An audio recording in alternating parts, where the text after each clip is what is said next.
Hello everyone. I really enjoyed this chapter, just like the last one. I asked for more chapters like this, we got it. Um, I've just read chapter 7 of not Last of the Jedi, I was about to say Last of the Jedi Shadows of Mindor. It's Luke Skywalker and the Shadows of Mindor. Um, I really enjoyed this chapter. Again, I asked for more chapters like this last chapter, didn't I?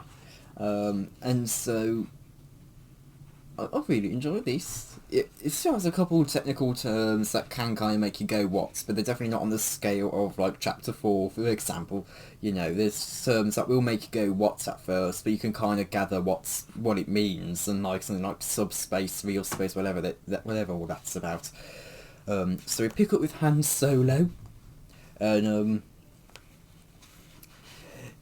we're told that he's of the opinion that space battles as much fun as people like, as it says, as much fun as the demented Thule monkeys, they of Rogue Squadron like to claim they can be. He just finds space battles to be ranked somewhere below being kissed by a trapped Hophorbian laser slug, and only a whisker above being dropped head first into a barrel of never mind. And we're told that he's been in this one for less than 5 minutes, and we're told that it wasn't like he hasn't been expecting trouble. You know, he was expecting trouble. Ever since he left the Mando negotiations, he's been expecting trouble, and that's come to certainty when they hit a jump about point 0.3 light years from Mindor, and were yanked out of hyperspace, only to be ambushed by some TIE defenders, which we're told that wasn't actually a problem.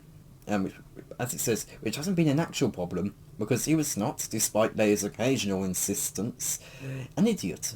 He'd preset the final leg in the Falcon's Navi computer, so they had been in and out of the jump point before the astonished imps could even so much as shout "Emperor's Blackbones," or whatever stupid pretend curse they like to shout when caught with their... Never mind. And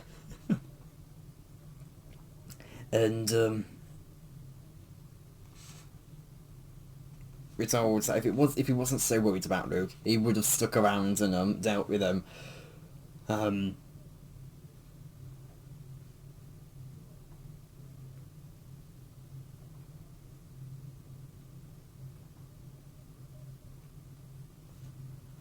Now we are told that another computer preset was meant to take them out of hyperspace about 20 light minutes away from Mindor, which in theory would let them get a read of the situation, a solid read of it, with the Falcon's medium range scanners, and decide whether to go just head on or head back. And we're told, and it says, because Han, recently military service notwithstanding, still tries at least in spirit to adhere to the principles outlined in the combat litany of the smuggler's creed. Never fight when you can bluff, never bluff when you can run, never run when you can sneak.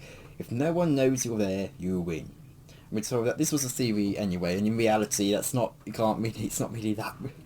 Reality is different to theory, isn't it? Because as it turns out, they exit hyperspace with the Falcon's klaxons blasting, and they jumped into real space in the middle of the battle between 3 Corellian frigates, as it says, half a dozen fighter wings, and a giant cloud of TIE interceptors that are taking the place of and it's all taking place in the middle of an even more giant meteor storm. Then we cut over to one of the next wing pilot and his wingman, who are firing some last-ditch shots towards the TIEs. And then that's when the Falcon appears and gets in the way of those shots. But he turns around and uses the sublight engines, which are just the engines. Han uses them to blast a pair of interceptors off course that they slam into a nearby asteroid. At that point, the Falcon goes headfirst towards the remaining 4 of the TIE flight, as it says, and they're boxed together by the maze of the asteroids, and there's a massive dog chase that there's quite a big dog chase that goes on with Han releasing concussion missiles with astonishing accuracy, or even more astonishing look, as it says. And they wound up having taken out the six interceptors in under 5 seconds. And we're told that that Han doesn't really have much chance to celebrate the victory because he hit his head because he hasn't properly strapped himself in on one of the struts, and so his scalp's bleeding, unfortunately. But he's also focused on, of course, dodging the asteroids. And he's also screaming at the top of his lungs, saying to Chewie that they need those deflectors because they left so quickly that the deflector shields hasn't really been properly calibrated or something like that, and they had failed to be entirely repaired, which again is a seriously fatal problem against energy weapons because the deflector shields stop energy weapons, and the fighters all use energy weapons. And it doesn't help that they've got quite a lot of them on their got quite a few interceptors on their tail as well.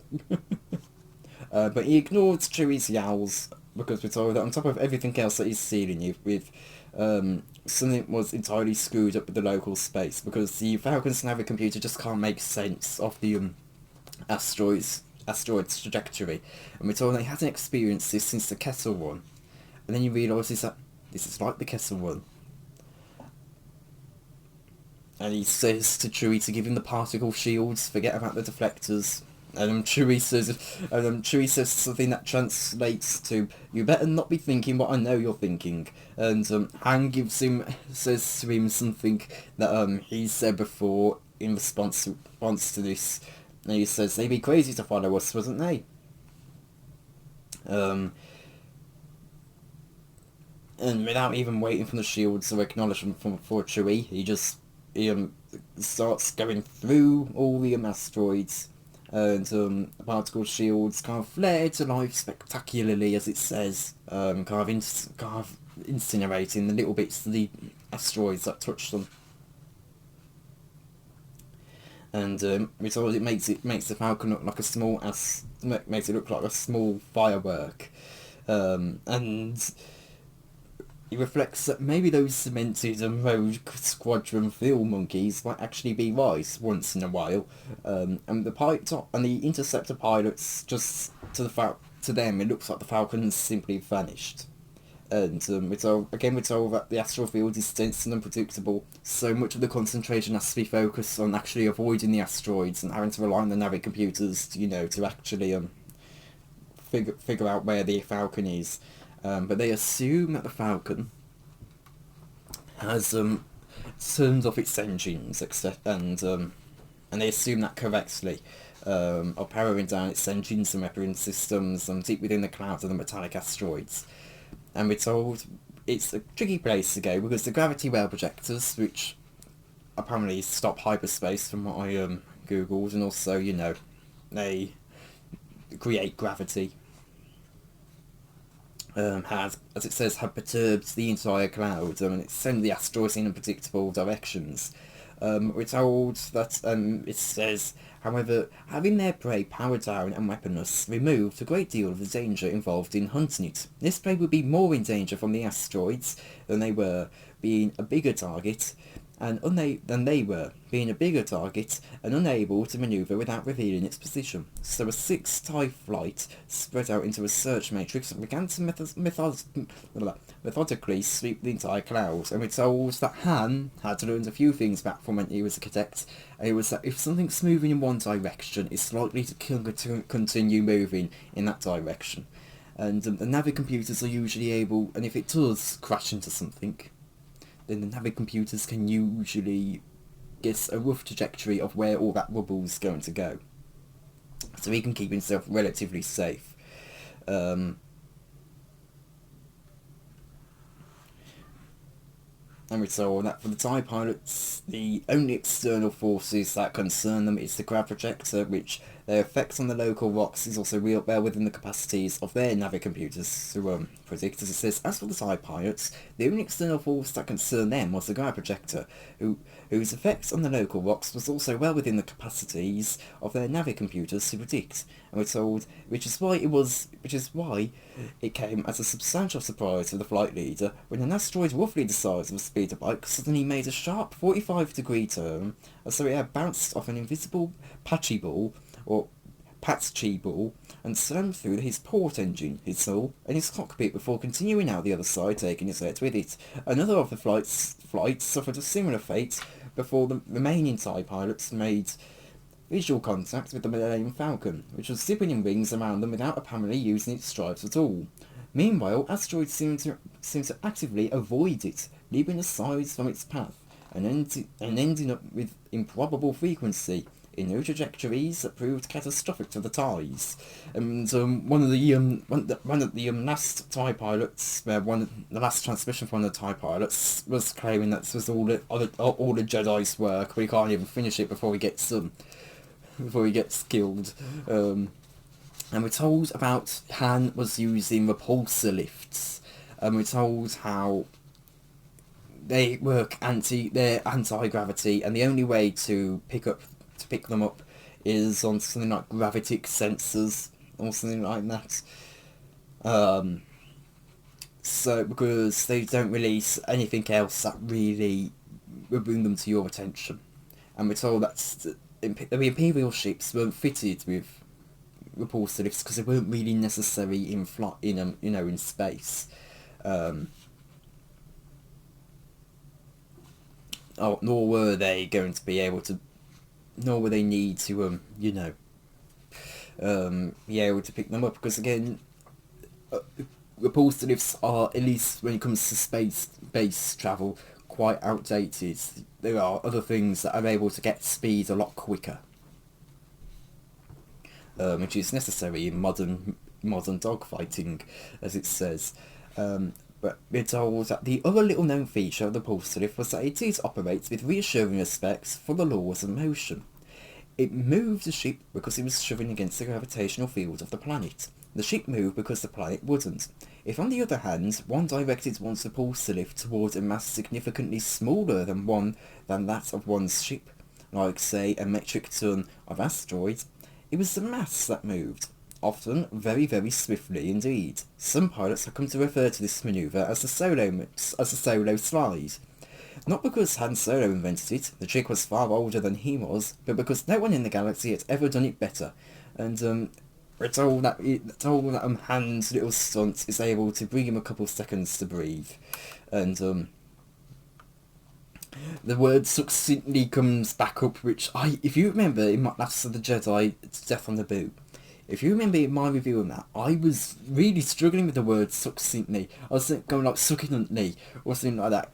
It was, I was really struggling with that word.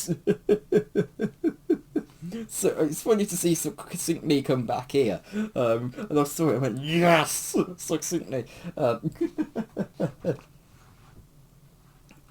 Chewie says something. We don't know what. And Han notices that the subspace communications are still jammed, and he says he's going to real space, and he asks if the frigates can pick him up, and he asks if they copy, and a reply comes through with static saying, "Millennium Falcon, this is the RDFS Lancer. We copy, confirm receipt of following message." And the message reads, "Where's my 8,000 credits, you thieving pirate?" And Han grins because it's from Captain Tyrosk, and he says, and Han says, "Message confirmed. Reply. Regards to Captain Tyrosk. How about I offer one dusted grav projector on account?" And Chewie gives him a look, and Han says, "Well, who else do I owe that many credits to?" And Chewie starts listing off a bunch of different people, and Han goes, yeah, alright, drop it. And T-Rose says, and if they ever get out of this alive, they'll call it even. And Han winces because he knows no Botham would ever make a deal like that if he didn't think it would happen.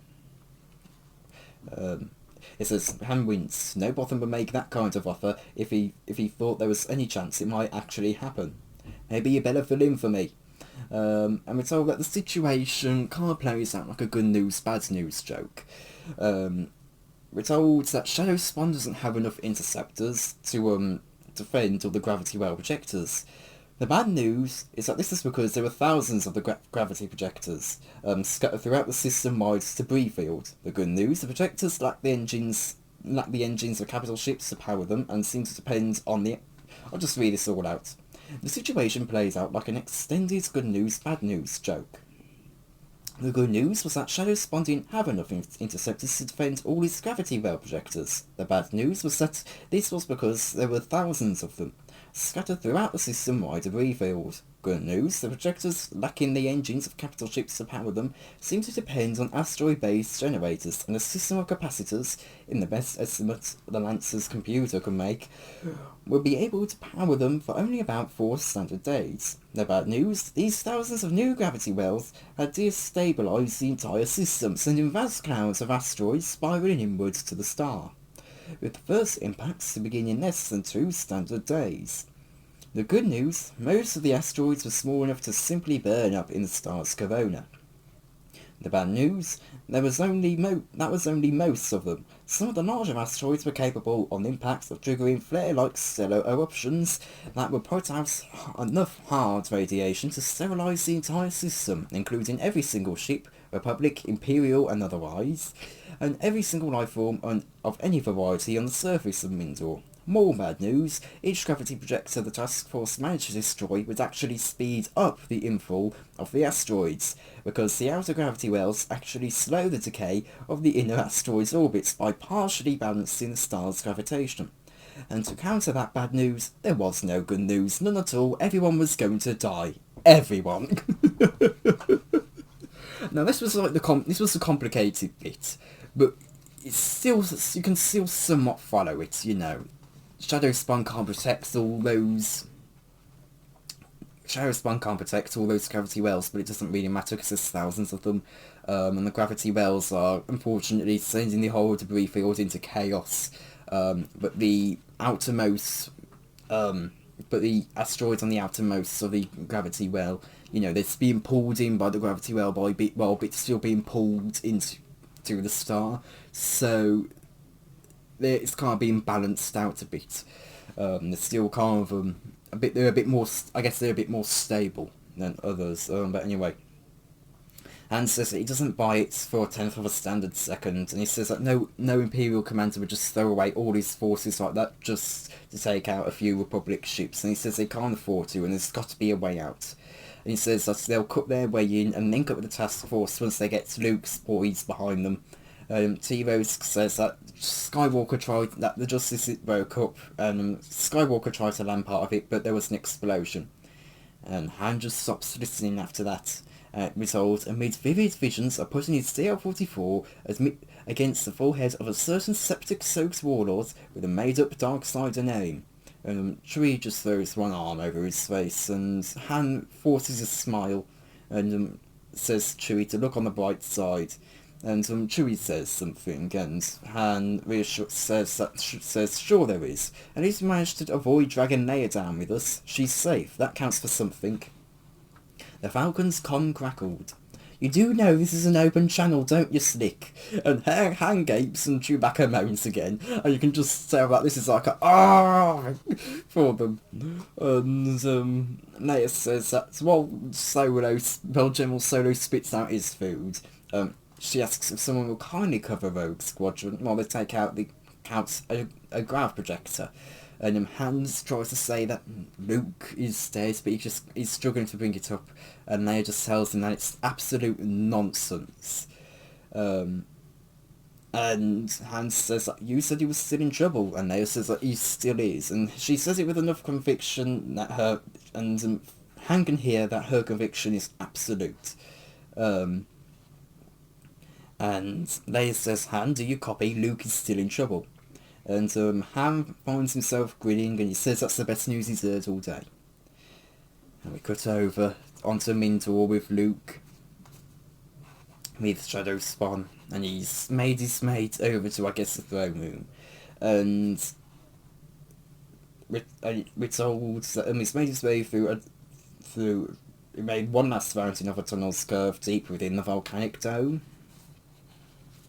and it brings to sight an archway that is glowing red with a pulsing red tinged light, and the stormtroopers brought Luke onwards onto a tiny arc of ledge above a vast lake of molten lava, and up ahead there is a kind of vault, and the rock kind of melts away to reveal Shadow Spawn sitting on an Imperial shuttle-sized throne. And there's a long, narrow bridge that leads to the vault platform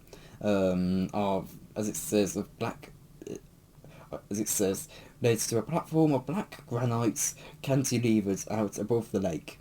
The uppermost point of the platform had been carved and polished into a gleaming black throne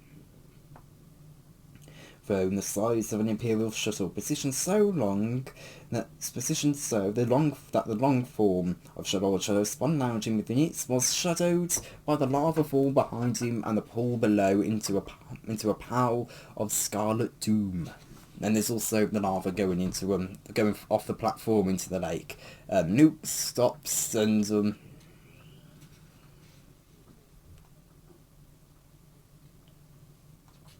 he just thinks how this place is like the end. It's like something from has been lifted from the climax of Han Solo and the Pirates of Kessel Hollow 3, because it's just so theatrical that it's almost funny. But Luke doesn't laugh because this place feels like a bomb wrapped as a birthday present in the Force. And it says like a Sith Lord's disguised as a kid's party clown. And he wonders if he's supposed to be impressed, or if it's some kind of demented practical joke. And he shoots a disbelieving glance over his shoulder at the stormtrooper escort. And they stand in the shallow arc with their blasters to his back. And also the pawn has knelt down with Luke's lightsaber held out in her palms. As if it's an offering, and it says Luke got it. This wasn't about him at all. This show was for them. And we're told it looks like it's working too, and you just wonders what Black Hole is up to. And we're told that on Vorzed 5, which again, that's why I make Gambler's World. I know what a backstory between them two.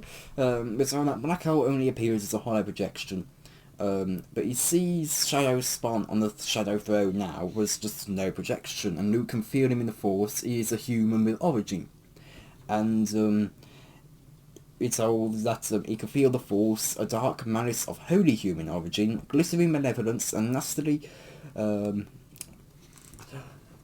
not going to say that word, because it can definitely be misheard. So I'm going to skip that word and just go to the next word, which is glee. We're told it came from the man before him, and Luke just feels some danger here, darker than mere death, and he feels the Force smoking with threat. And Shadow Spawn says to Luke to tremble before him, and Luke says, I think you might be confused with some other Luke Skywalker. And Shadow Spawn says to kneel and pledge himself to him, and he will spare his life and the lives of his crew. And looks at his headgear, and it seems to glow with a light that casts no illumination on his expressionless face, and we're told his robes are as crimson as blood, as though it's drenched in blood, and we're told he wears around his waist a broad belt from which hangs a scabbarded sword, and he requests Luke to be brought to him, and Luke says not bother, and he walks his way over. And he can feel the trap now as he's making his way over.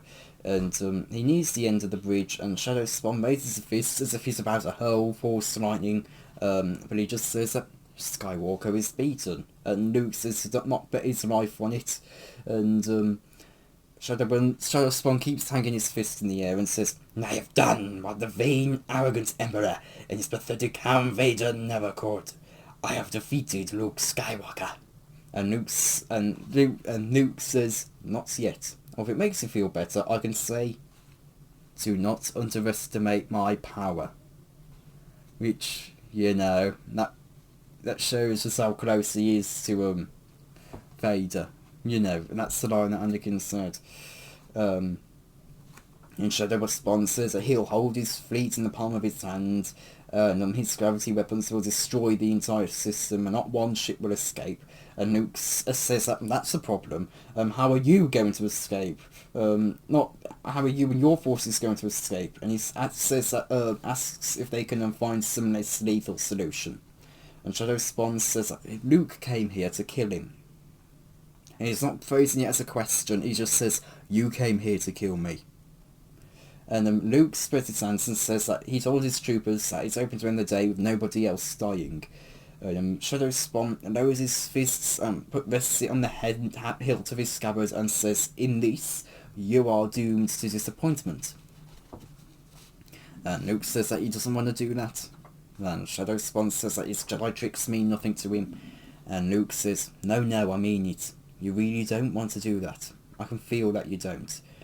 And which again, I know what Shadow Spawn really wants to do. He wants to take over Luke's body.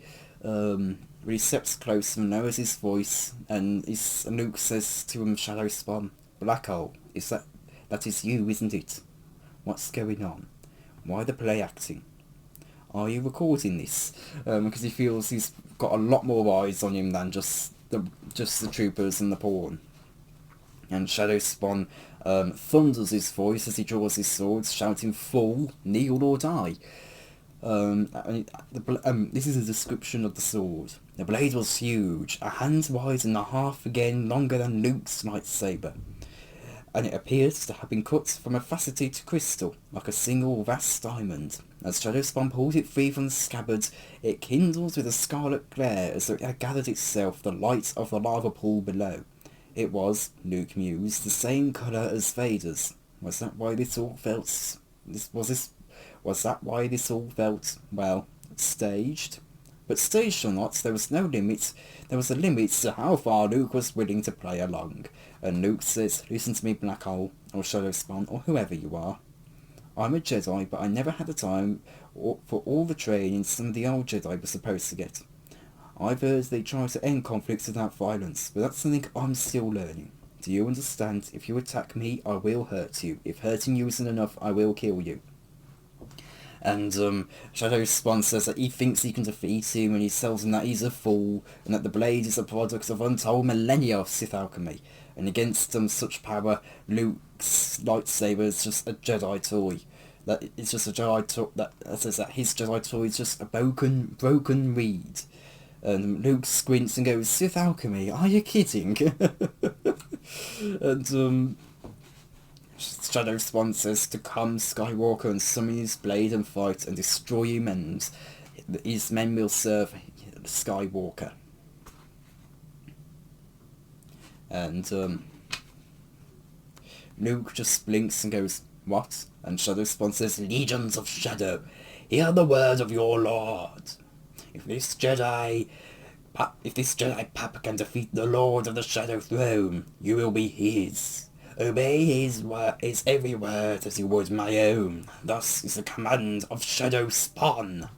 And Luke goes, "Really? So if I beat you?" And Shadow Spawn explains that he's bred his legions to that his legions are bred to absolute obedience, and they obey his commands till their deaths, or his death. And given his just recent commands, he says when they will serve the command of Luke Skywalker instead.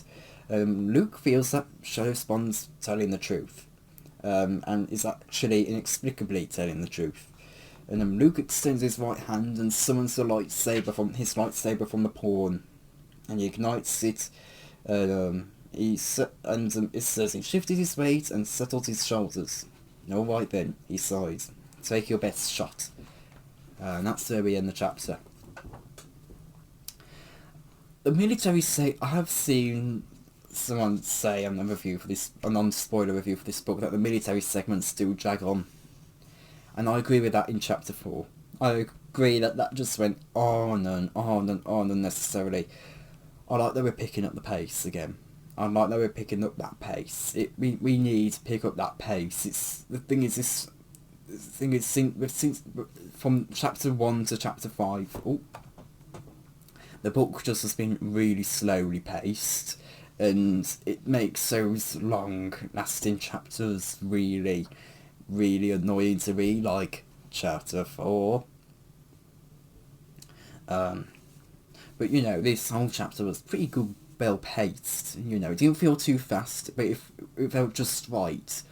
And even when it did slow down with Luke and Shadow Spawn, you know, it was still fairly well paced. And again, I really like that you know, there wasn't as much complicated terms in this, and even when you did get complicated, you know, you can kind of still gather what it means. Like, as I was saying with the gravity wells, you know, and the asteroids. I said that was the most complicated part in this chapter, at least for me. But even then, I could still kind of gather what was being said. I kind of knew what was being said, you know, just because it's just basic stuff, really, you know. No, the asteroid's at the edge of the gravity well, which is trying to pull it in.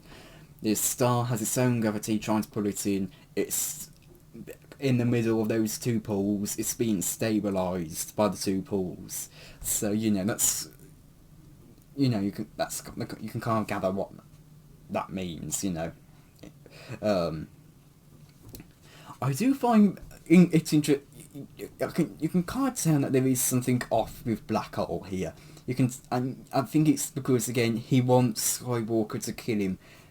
That way he can inhabit his body and, you know, become the true, but so he can rule the Empire, and has Luke, what he was, just so you know, so Luke can be the Emperor, because he makes it seem like with Luke Skywalker and the Jedi's Revenge that Luke is the rightful ruler to the throne of the Empire, you know. So I do have a feeling if this fight does go on, Shadow Spawn is going to intentionally lose this. He will intentionally lose this, I think. So yeah. Again, the fight scene, the dog fights, again, they were sometimes a little bit hard to follow, but I was able to gather what was going on in the end. And I think it was I think they were quite entertaining compared to chapter 4. I really hate chapter 4, and it's such a significant chapter as well, which makes it even more frustrating. So yeah.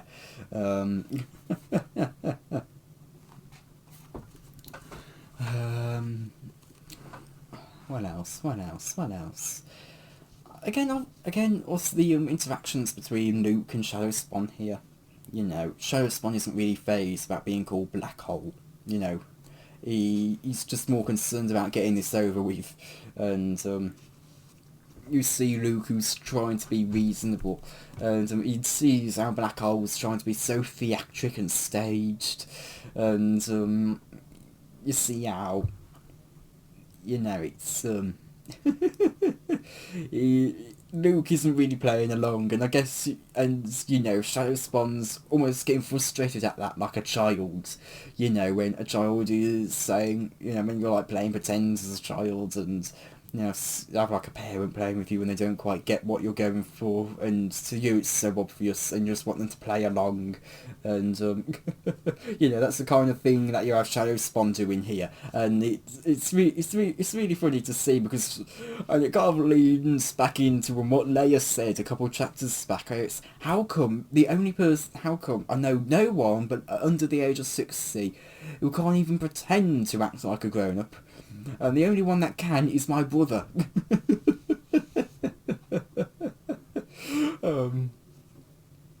Which, you know, I find that really funny.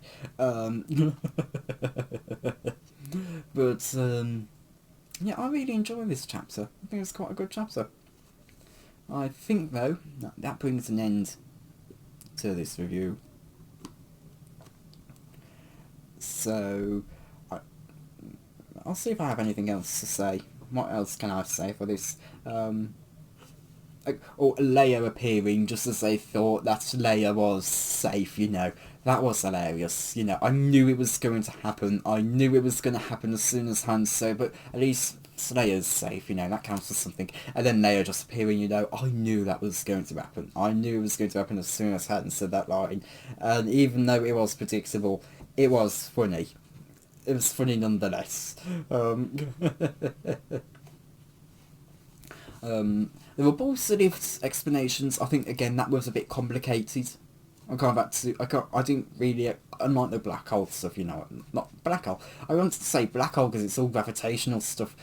Unlike the gravity well stuff, you know, that one wasn't really. That one was less complicated than the positive stuff, I think. And I didn't really explain it. The gravity well stuff word for word, you know, with the repulsive, sorry. And that's what I meant, the repulsive stuff word for word. I just went off memory there. So, yeah, it was a bit complicated to follow, but I could still kind of gather what it meant. It just took a little bit of looking back. Okay, I get it now. You know, it wasn't nearly as bad as sort of the previous stuffs in the chapter, you know, in the book. So I just hope that we get more. I just hope the rest of the chapters really are like this chapter and the previous chapter. I know we're going to wind up getting some really bad chapters like chapter 4 at some point. I know we will, but at the moment I'm really enjoying this book. I think this is the first time I've been reading this book that I can properly fully say I've been fully enjoying it. You know, and I haven't really gotten frustrated at this chapter. I didn't really get frustrated at this chapter. Even with last chapter I got a bit frustrated at it. This one I didn't get frustrated at it at all. I just had a good time reading it. And I think that counts for something. You know.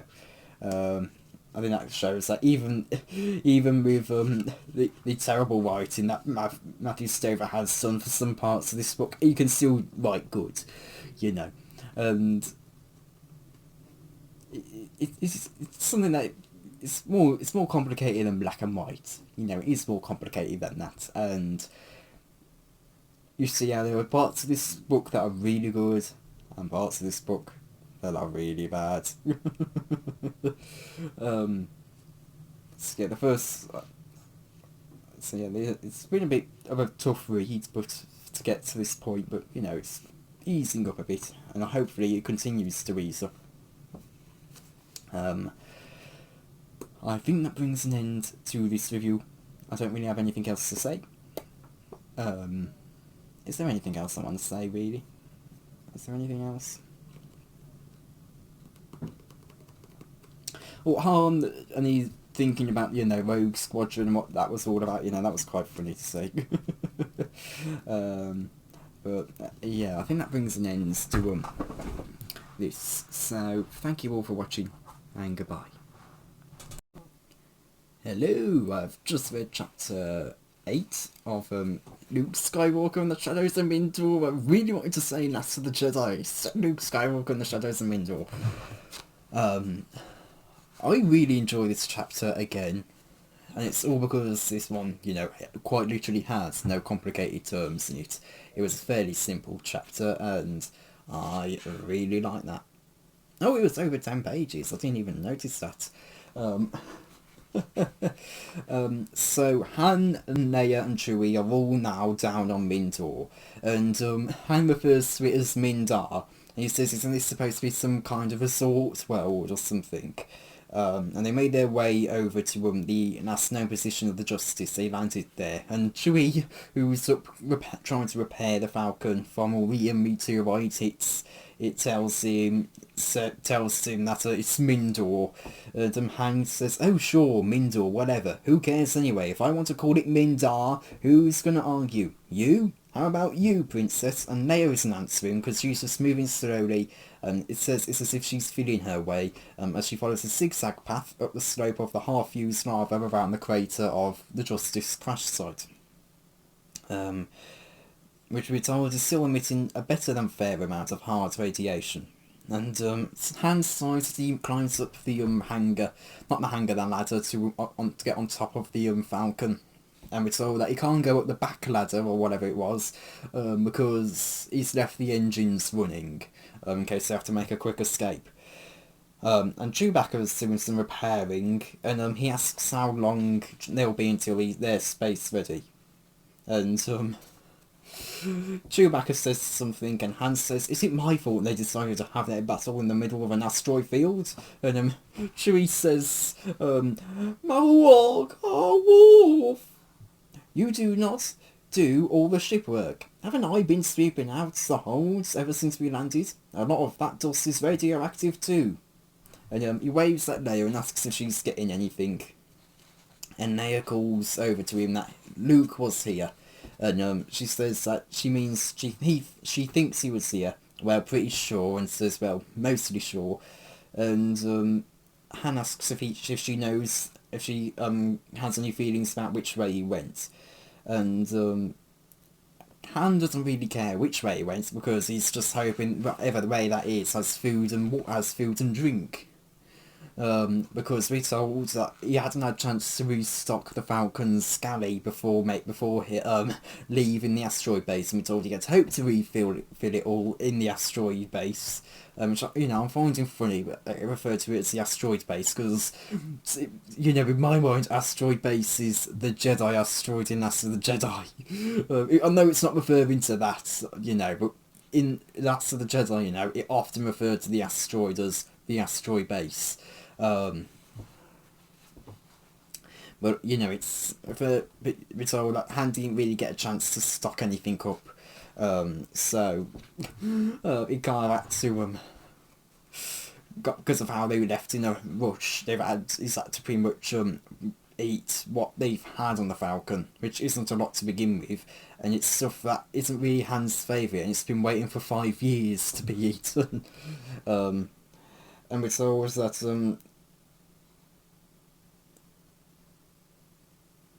it says, and he'd forced those down before Rogue Squadron had joined the Falcon, and they'd all set out on what turned out to be basically a running battle as they cut their way through the maze of grav projectors and swarms of TIE interceptors to get here. They came in by micro-jumping on a jagged course toward the planet. Each time a gravity station yanked them out of hyperspace, there'd be another battle in yet another asteroid cluster, which gave them an advantage over their usually surprised enemies, because the X-Wings all carried standard repulsor lifts, and thus could not only manoeuvre undetectably through the rock fields, but could also use the solo slide, if you remember from last chapter. And Han had asked how well versed, and Reg was a bit surprised that they're wanting to combat the interceptors with nothing but repulsor lifts. And Han says, well, that they probably don't have training in that, but do you? And Reg says that they don't necessarily have training in that either. Han says that they just gotta hope they have a smaller learning curve than them. And it turns out that the Rogue Squadron had a smaller learning curve than them by a drastic amount. And we're told that those rogue pilots were as good, maybe as good as he was, and it says almost, not that he'd ever say that out loud. And we're told that the battle, and we're told really successions of battles had seemed to go on for a year or two, and they'd still be up there if Chewie hadn't had a sudden brainstorm of an idea, and realised that if Han could bring the Falcon close enough and the proper vector, they could take out a grav projector, just by, as it says, lobbing a couple of thermal detonators out the trash ejector. The projector's own gravity well would suck the deck straight in for a direct hit, and we're told on the downside, the Lancer's Navic computer now estimated the stellar flares will begin in less than 12 hours. But Han figures that the upside is that he die of radiation before starvation. And he calls out to Leia if she has anything, and she says that she's not sure, and she says maybe, no, I think. Han says that she better make his mind up, before the imp starts doing atmospheric patrols, because it might get a little hotter. And Han is trusting mainly about the kind of dust storms to conceal the Falcon from orbital scans, and we're told Rose Squadron's off somewhere trying to clear a route through the maze of gravity wells that still seal the system, and he just wishes all the luck in the galaxy as he's planning to use those hypothetical routes to get off Mindor once they found Luke. But also and it says, but he also wished they were hanging around to fly, and I'm not going to say that actually, but he's just hoping that they're flying around to also cover him if he needs it. And Leia says, I think we should probably go that way, and Han asks why, and Leia says, well, it's because they're people with blasters coming straight toward them, and she puts her hands up, and again, it's Aona and her people, and Chewie grumbles and starts to rise, but Han says to just stay low, and he says, when the shooting starts, vault off the hull. Once you're inside, open up with the belly gun. And Chewie goes, go! And Han tells him to just forget it, and he can take cover behind the sensor dish mount, and he says that Chewie won't fit. And Han just squints at them as they make their way toward the ship. And we saw that Chewie's right, they are military, some kind of military deserters, mercenaries, or just something. And he says that they've handled pros before, and he says to Chewie to get ready to move. And he leans on the dish with his right hands on it, and but he knows that he can, in a flash, less than the blink of an eye, can reach for his CL-44, and he asks if they've got anything to eat, and Aona comes across and asks who they are and what their business is here. And Han just says, oh, sorry, are these your rocks? We're just borrowing them to rest my ship on. I promise they'll still be here when we go. And Aona says, hey, that was funny. To a lot of people tell you're funny. And Han says that only the ones with sense of humour. And he sees that she's in a gunfighter's stance. And we're told that against his... and we're told that also, against his will, he found himself thinking that she was dangerously good looking. No redheads, he reminded himself. He'd had enough of that kind of trouble to last him 2 or 3 lifetimes. Besides, my dance card's full for the rest of my life if I'm lucky. And he says, so let's try and whittle. And what does the captain of the ship, armed with a pair of quad laser turrets, say to people stupid enough to point blasters at him? And Aona says, let me guess. How about please don't shoot my girlfriend? And notices that some of Aona's people have got Leia at gunpoint. And Han then says that maybe they got off on the wrong foot. And Aona says, oh, is that the answer to your riddle? And Han just says that he suppose so, and he guesses. And he doesn't know what they want with us, and he doesn't even know what side they're on. And Aona says they're on their own side, and Han can kind of guess that they're not really too happy about Imperials. And he just says, he says as much. And Aona confirms that yes, they're not really fans of Imperials, and they're not really friends of them either. And Han says, Han, not us too. How's that for a coincidence? Oh no, that's Aona. Well, us neither. Well, us either. Neither. Whatever. We're just looking for friends. Huh. Us too. How's that for a coincidence? And she asks if one of those friends wasn't happened to just be a Jedi, and Han asks what she knows about a Jedi, and she calls for cover, and everyone scatters and dives, because the TIE fighters have found them and they're going on for a strafe run. And Han just says, oh come on, before I even get dinner. And I read that and I thought, that is a line that you would see in Master of the Jedi, coming from either Ferrus Solon or Trevor Flume. You know that's just something one of those two would say. You just know it. You just know one of them would say it. Maybe. I think Ferrus more, specifically like the first 2-3 books of Ferrus, the first 2 books of Ferris in there, mainly the first one. You know, can't, by the time of the third, you kind of stops with it, all of his jokes, but yeah, it's still not the biggest thing anyway. Then we cut over to Luke, who's battling Lord Shadowspawn, and he just sees how clumsily he's fighting. He's doing big, large swings, and it's all really theatrical, and Luke describes it as being like someone who had heard of swordplay but never actually had seen it, and he's able to just dodge out the way, and the swings are massive and clumsy.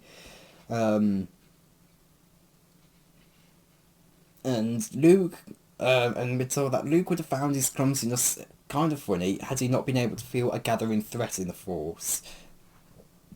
And we're told that the danger is still growing, and its shadow is darkening his future. And we're told that it doesn't have anything to do with this silly man swinging his silly sword with his strange name. And Luke thinks onto the name, and he thinks, wait, Luke thought, that strange name, Shadowspawn, Lord Shadowspawn. He reached into the Force and opened his perception. Waves of darkness beat against his consciousness, a tidal surge of fear and malice. But the deeper he let that surge enter, the more certain he became. This was a put-up job. Lord Shadowspawn. His eyes widened. He got it now as clearly as if the Force itself had whispered in his ear. Not Lord Spawn of the Shadow, not at all. It wasn't a name, it was a pun. Lord Shadow's pawn. And the sword comes crashing down again, and this time Luke doesn't move, he doesn't dodge, and the blade just freezes midair at the edge of its fingers, and it says its edge a finger's breadth from Luke's forehead, and Luke makes a precise punch just to his forehead above Shadowspawn's right eye. As that was a kind of Force assisted, the Force kind of guided where that punch would go. And Shadowspawn's head snaps back, and it upsets his balance, and then Luke reaches out and snatches off the moon hat, as it says, right off his head. And we're told that Luke has to put some real muscle into the yank, and it only comes free with with a wet ripping sound, as if he might be tearing flesh away with it. And we're told that the great Lord Shadowspawn collapses like a monster on the Tajaric board. And we're told that the corpse-looking shadow-faced hollow mask must have been projected by the headgear itself, because for an instant, before it flickered and died, it just looked like Luke was holding Shadowspawn's whole head in his hand. And we're told that the moon hat is curiously more heavy, more than 2 kilos, it says that it was curiously heavy, more than 2 kilos, and appeared on first look to be a structure of carbonite frozen over and around a complex array of some kind of mineral crystal, almost like that weird sword. Crystals that extended downward into spiky filaments that were damp with blood. And he sees the man who's laying down on the floor now. It looks nothing like Shadowspawn. He's got dark skin, and there's tiny puncture wounds left by the crystals inside of the moon hat.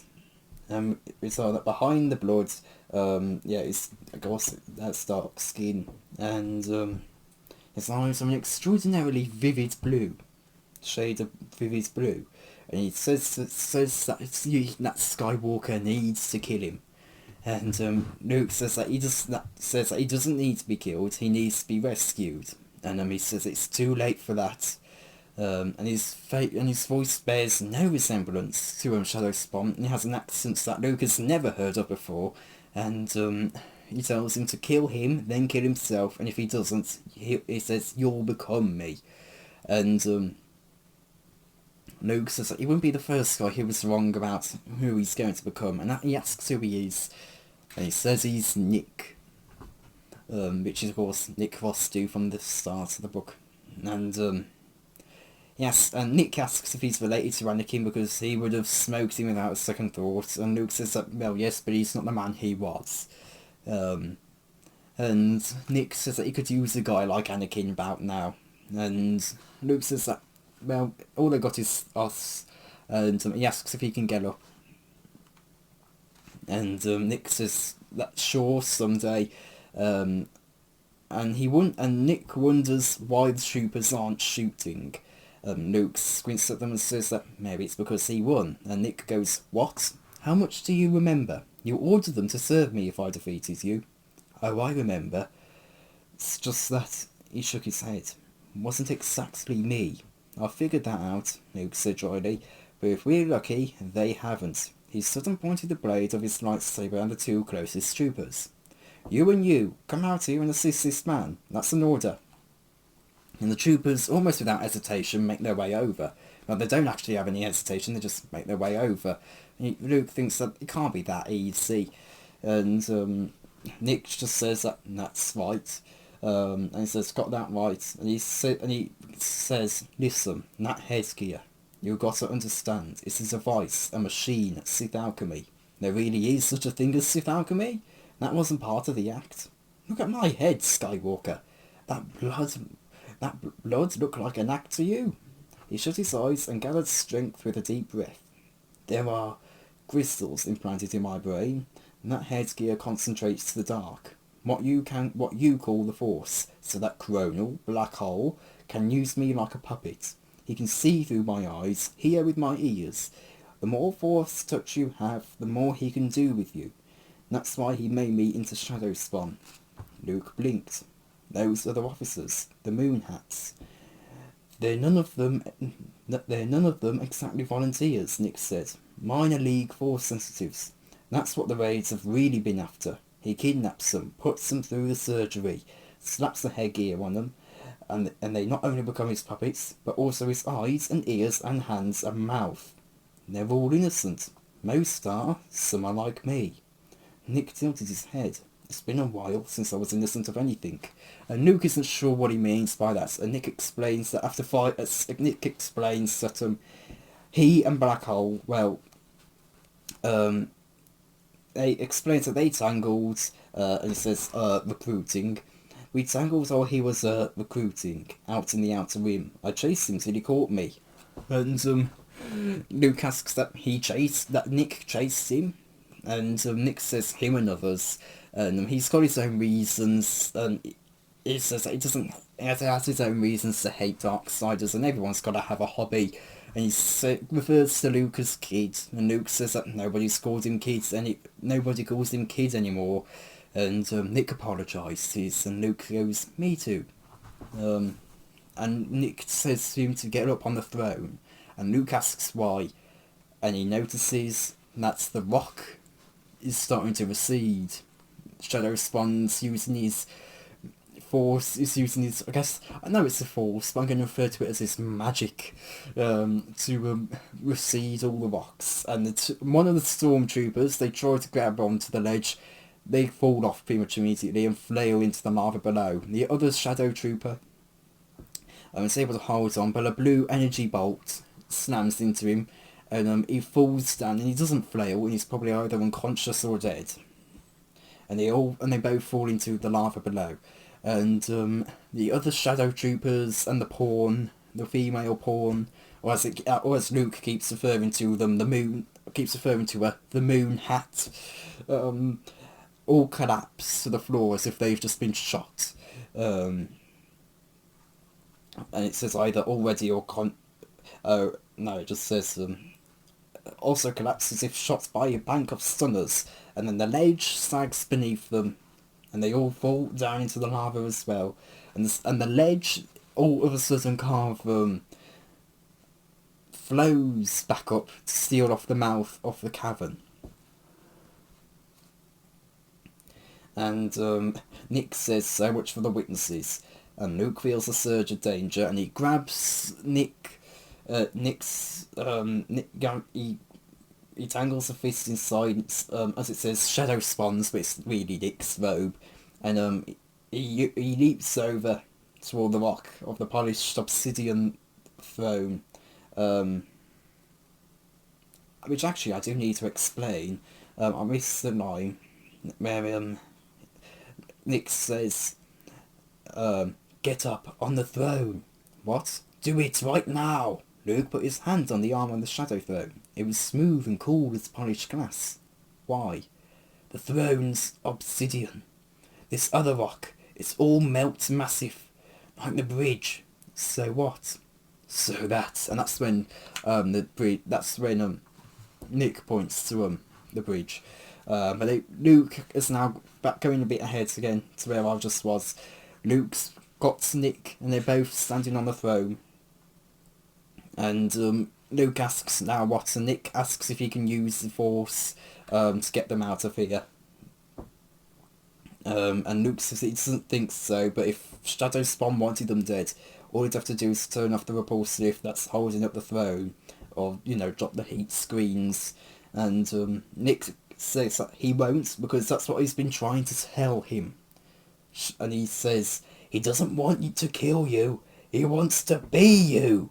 And before Luke can ask him what that was supposed to mean, the rock which the throne's has been having set onto just suddenly shifts and flows, and it starts to stretch into a literal hand. It starts to be formed into a hand.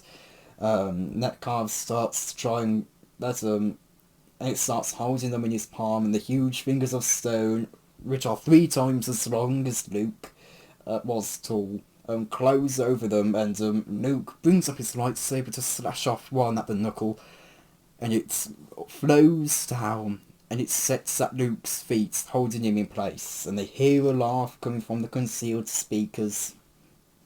And Shadow Spawn says, "I believe the appropriate word here is cut." And blue energy blasts at Luke's legs, and he goes unconscious, and that's where we end the chapter. Don't really have a whole lot to say on the Han Solo stuff, really. So, honestly, I'm finding the Luke stuff more interesting than the Han Solo stuff. The Han Solo stuff currently, it's more or less just to get, has been so far, just to get Luke, just to get Han and Leia to Mindor, or as Han would say, Mindar. So I'm mainly going to focus on the Luke stuff. I knew Nick was going to wind up being... a pawn. I knew he was in the... Even before going into this book, I knew Nick Rostu had some involvement. I just wasn't entirely sure as to what kind of involvement he would have. And I like that we got a bit more... I like that we learned a bit more about the pawns. I like that we learned a bit more about them, because they have been very mysterious so far. They've been very mysterious, so it's quite interesting to see how that's all gone.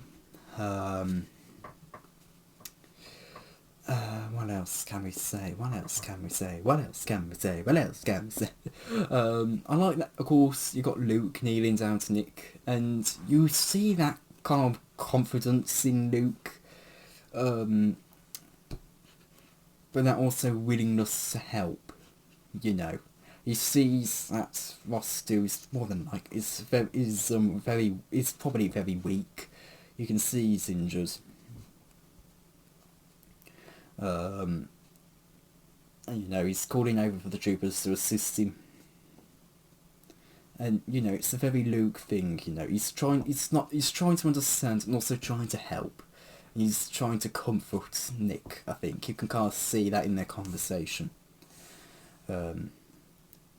And you really do see how that conversation really how that conversation really is, and it says a lot about. I think it says quite a lot about Luke's character. I'm honestly surprised though that he went along with the staged thing of it for as long as he did. It was kind of ridiculously long. He was like, hey. Now I did actually call it once the headgear was ripped off that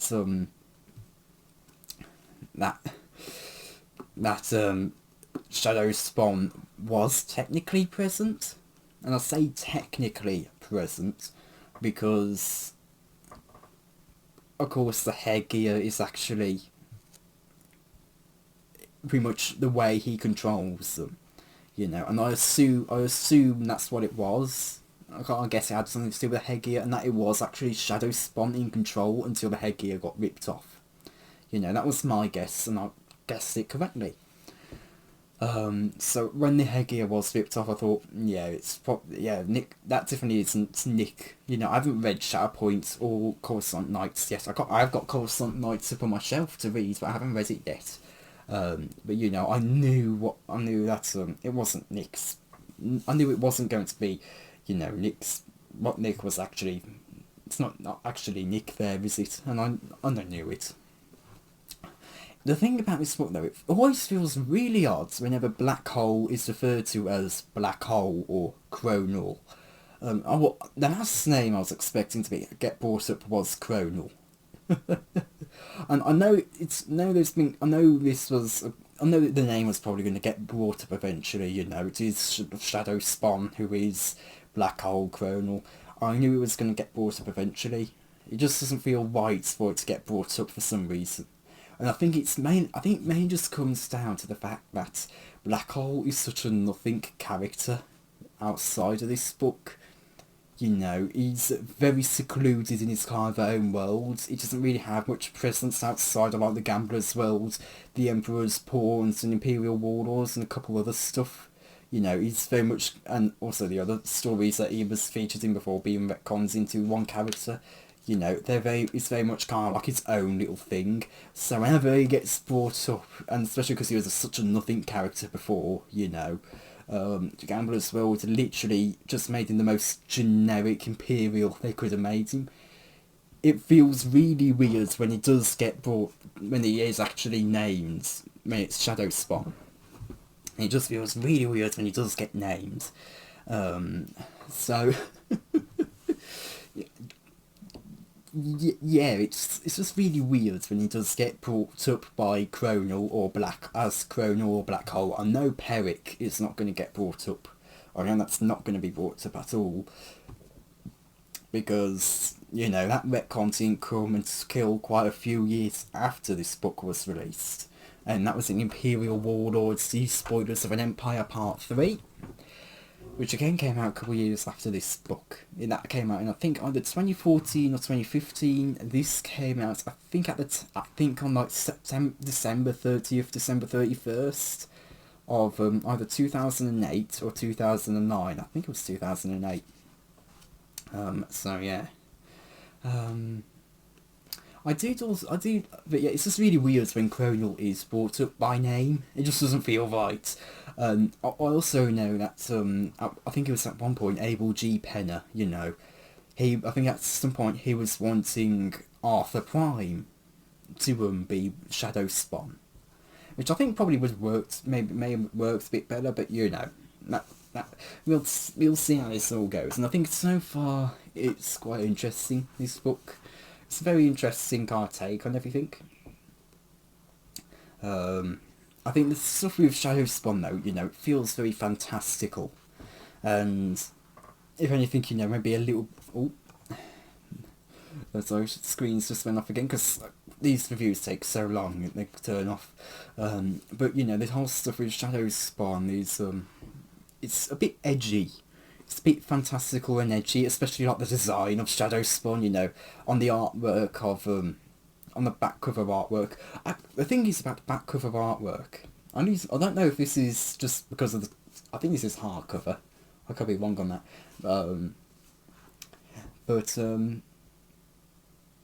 I'm not sure if this is on all different types of the copies, but on like paperback, etc. But for mine, you pretty much only have Shadow Spawn's head and him holding up his alchemy imbued sword. On this artwork, alongside some of the X-Wings, and the rest of it is just blacked out to have the publisher's summary. So it is a bit... So you can only really see the full artwork, I guess, on Wikipedia or wherever else it was posted. There are a couple of other artworks of Shadow Spawn. You know, there was one for Battle of Mindor. I think more like probably one of the essential guides, or like Reader's Companion, whatever. And there was also one in. There was also another one for, I think it was maybe like the Essential Atlas or Essential Guide to Warfare. I think it was. I could be wrong on either of those. But anyway, it's meant to be talking about this. Again, it's interesting to learn that Nick Frost was hunting Cronal. I would like to know when that was happening. I know we probably won't learn when, but I'd like to know when that was happening. Though he does say, haven't you learned anything about the 5 years of past? Haven't you learned anything about over the past 5 years of battle? You know, when he brings up that he's not exactly innocent, and then he brings up about how he had hunted Cronal. So I guess it happened 5 years ago. But again, it's not. But then again, it couldn't be just he started hunting him 6 months ago. You know, we don't really know. It's not brought up this specific time frame. It's a bit odd how it's time frames, because it's just not really directly answering. You know, the answer. And about 5 years ago, you know, that's also how long Luke's been in the rebellion. I'm fairly sure at this point. So he could be referring to Luke's time in the rebellion. He could be referring to how long he's been hunting Cronal. It's a bit odd to the time frame there, unfortunately. But yeah, let's see what else we can talk about. I'm going to be interested to see how Han, Aona and Leia get out of that one. Or Chewie as well. I keep forgetting Chewie's said. The thing about Chewie, he's kind of more or less just there, while Han and Leia's doing all the work, really, at the moment. And I think it's just mainly because, you know, he can't speak in actual dialogue. At least with R2, you know, a portion of a chapter was dedicated strictly to him in chapter 6, so, yeah. It's going to be interesting to see how they get out of that strafe one. You know, Aona's saying that they'll steal, said in chapter 6, that they'll steal the ship of them if they aren't the Jedi. So that's going to be interesting to see what happens.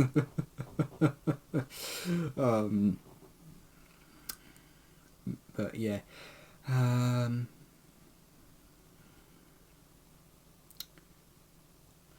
Yeah, it's also going to be interesting to see what's about to happen to Luke. You know, is he going to be is he about to get turned into a pawn himself? You know, because that wouldn't be the first time. That wouldn't be you know, if you don't know, when Cronal was retconned into Peric, which unfortunately that storyline does take place after Shadows of Mindor, but I'm fairly sure that story came out before Shadows of Mindor, so I guess, you know, in our real world timeline, you could say this wouldn't be the first time Cronal has a lasting injury on Luke, because, you know, Luke before, he had only a cybernetic hand, whereas, you know, Anakin had an actual arm, a cybernetic arm. Luke only has a cybernetic hand. Cronal started infecting Luke's arm with Mechuduru in that one Tales of the Jedi comic. I think it was something like Collapsing New Empires, I think it was called. And it literally started taking over the entirety of Luke's lower arm, and he had to cut it off. So, that point onwards, he's had a cybernetic arm. So, which again only brings him closer to Anakin, and I do like that he's slowly been put closer to Anakin through all that. You know, Cronal he's the one that slowly pushed, I guess you could say he's the one that slowly pushed Luke closer to Anakin, you know. He's the one that got Luke here to say that you don't underestimate my power, which again, something Anakin said. And, you know, a little bit later on as Peric, when it leads to his final death, he gets his arm, he makes him sever his whole arm. So, you know, it's interesting to see how Peric is, or Cronal, or Black Hole, or whatever you want to call him, it kind of slowly pushes Luke more towards Vader. And I think it's a really interesting kind of through line with that. But I think that brings an end to this review. So, thank you all for watching, and goodbye. Hello, I have just read chapter 9 of Luke Skywalker and the Shadows of Mindor, and I almost wanted to say Last of the Jedi again.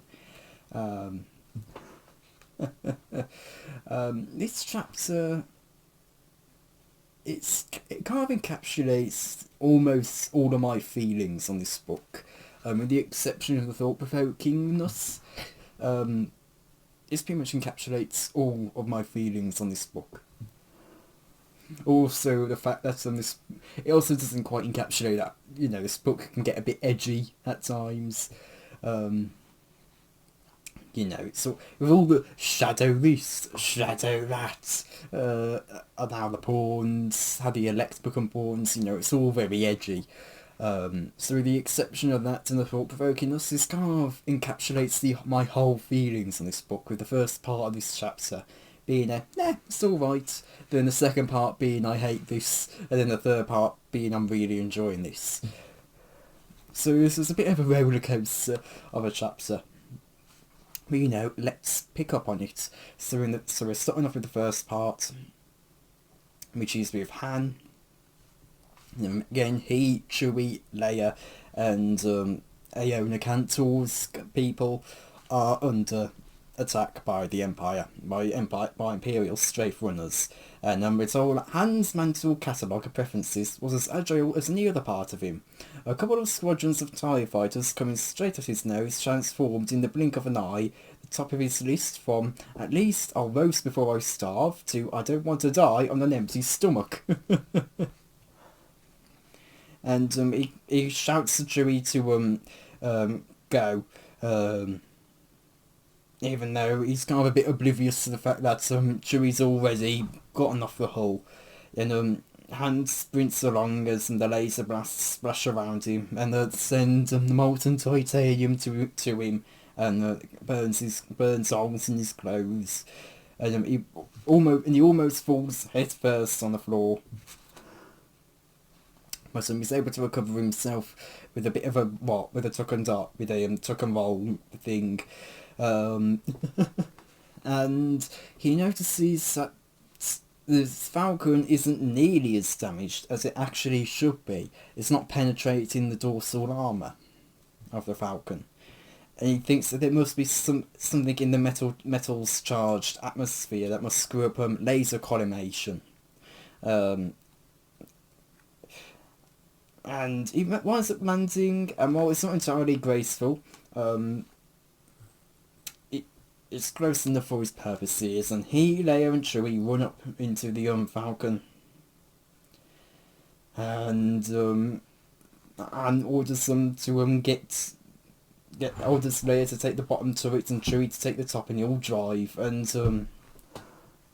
Leia makes sure that Han is alright, because it wasn't exactly the best landing, but he landed. She asks if Han is alright, and Han says mostly, considering I landed on my brain, and even though it says he landed on his rear end with a thump, so that was a bit hey. And Leia just says as long as there's no permanent damage, and there's a little bit of flirting that goes on. And Han says, let's go shoot some bad guys, and they fly off into the air, and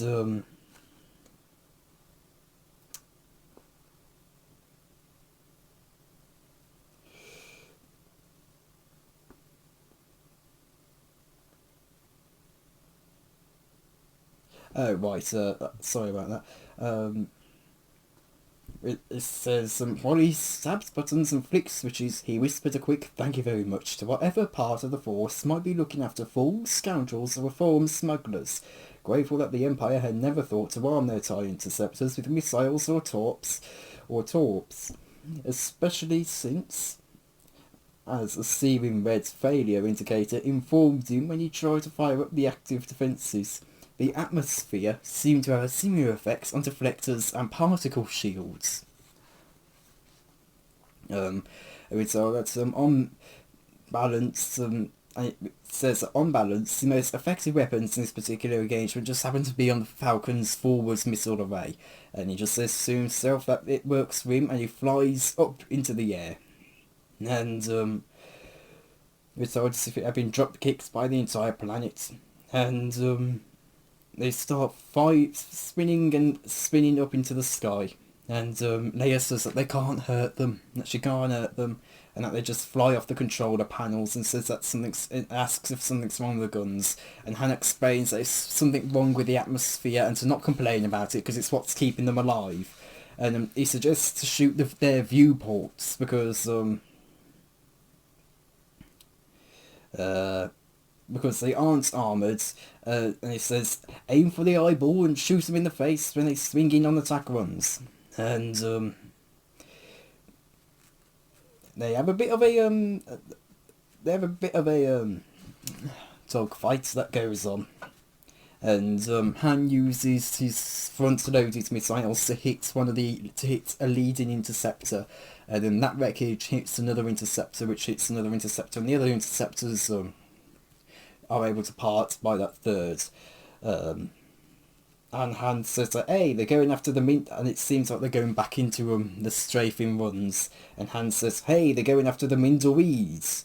Blow them a kiss for luck, kids. We're out of here. And Leia says Han in a tone that Han knows too well. And he knows what's coming next, and he says, don't tell me, we have to go back. And Leia says that there'll be slaughters, and they know something about Luke. And Han goes, oh sure, but when your bleeding heart gets us all killed, don't come crying to me. And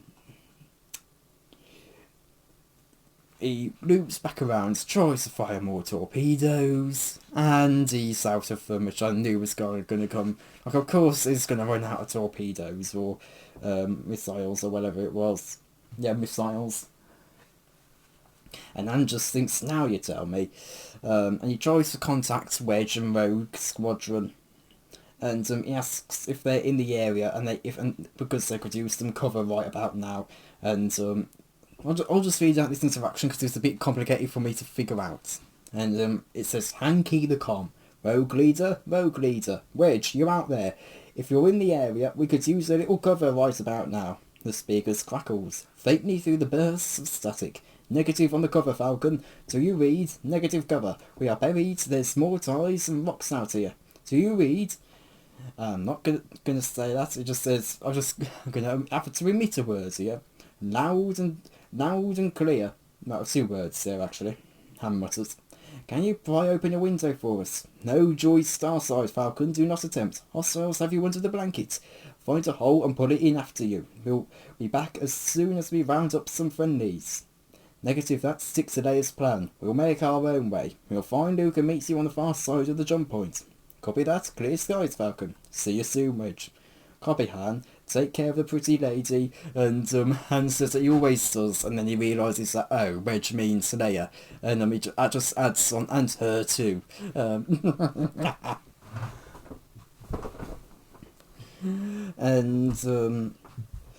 He signs on the comm to Leia and Chewie and says that we're going to have to do this the hard way. And he tells them to buckle up because it's about to get bumpy.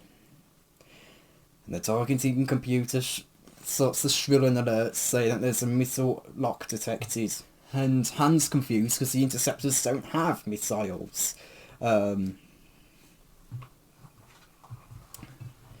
And then you can see a pair of concussion missiles screaming past so close that they just fly past him as Han makes a high G side slip. And Leia shouts incoming, and Hans said he's already saw them, and then he realises that there are a bunch of those missiles coming. Coming from about 4 or 5 dozen heavy assault gunships, and Han just says that they got to be kidding him, and Chewbacca laughs, and Han goes, sure, laugh it up, and he thinks, trust the Wookiee to find this funny, and He says to Chewie to target the fighters, and that they need to break their formation. He's about to give Leia an order, and he looks down at the crater's rim, and notices that for every laser bolt that hit from the strafing runs from the TIEs that hits the ground, a mist, a reddish black cloud, dust and smoke, that was thick enough to completely shroud the ground beneath, rises. And Han finds himself grinning, and he says for Leia to aim for the ground. And Leia goes, "What? Just do it. Angle the turret forward and hold down the triggers. You're the captain, Captain." He could hear in her voice her skeptical shrug, but an instant later she opened up the belly quad and hosed the lava ahead with a non-stop stream of laser fire. And we're told that even as Han kicks the Falcon into a dive that goes straight towards the mist, that is still being picked up by Leia's bass. He's just contemplating with astonishment and thinks that this is probably for the first time in Leia's life that she's done something without arguing. And he thinks, must be the captain thing. Why hasn't he thought of that before? His mouth quirks upwards in a slight lopsided smile. I'm not entirely sure it's the captain thing. And we're told that he's still smiling when the Falcon rolls up from the clouds into an open sky, and is instantly clipped from its starboard from the misty clouds to the open sky, and it's just instantly clipped across its starboard stars by an incoming interceptor, and it kind of spirals the Falcon a bit out of control while this interceptor starts to flame up. And we're told that the interceptor had. We're told that the TIE fighters collectors the leading edge missed the front view panel of the Falcon's cockpit by roughly the diameter of a Wookiee's nose hair. Han was too busy saying "whoa" and being genuinely astonished to find himself still alive while trying to wrestle the Falcon back under control to even distantly worry about the other TIEs streaking toward him, not to mention the concussion missiles that looped toward them indiscriminately, having lost their targeting locks when the Falcon had disappeared into the clouds of metallic fog. And we're told that the spin is bringing the intersecting contrails of the oncoming missiles through Han's visual arc just in time, and he's able to kind of put the Falcon, up on its back end, and sight onto the missiles, and the missiles just, I guess, whip past. Like it says, he could swear he could smell them. That he would later say he could swear he could smell them. Before they continue down into the mist below. Target of the largest energy signature, which is the flaming interceptor from earlier. And we saw that the other missiles have already located the ion locks of the other side. I've found something to relock on. The following missiles had already located the ion signatures of the other TIEs, since the atmosphere apparently also presented enough EM interference to screw up the missile's perception of IFF transponder signals, whatever that's meant to mean. And we're told while the TIE pilots struggled with that problem, Han was able to bring the Falcon back under control and angle it toward the folds of lava where the Mindorese had taken cover. And he flies sideways and creates a cloud of mist, and while Leia and Chewie create a cloud of mist, and they land and gather and gush all the gets all the Mindorese inside into the cargo hold,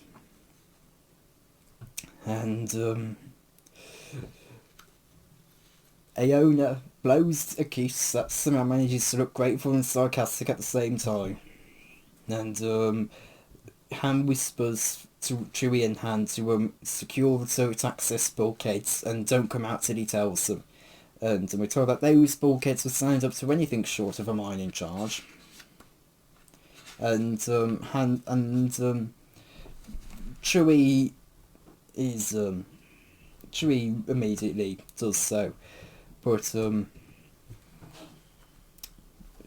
Leia argues again, and she says that they aren't the enemies and she can feel, but Han interrupts and says that he believes her, but to do it anyway. And Leia's about to argue again, but Han argues back, and Leia obliges this time. And he tells them to get ready to shoot, and asks if the Mindorese are still in there, and as they're out of time. And Aona says that they're in, and she says, "Are we taking off sometime today? Is this a ship or an artillery target?" And Han says that it's a bit of a both. And they make their way back up into the orange sky. It is reaffirmed in this chapter, I think, the sky is orange on Mindor. I know it's at the bottom of a page, I just don't know which page.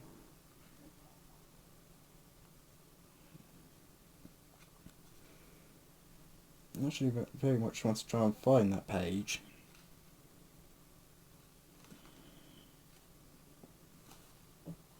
I've just lost my spot.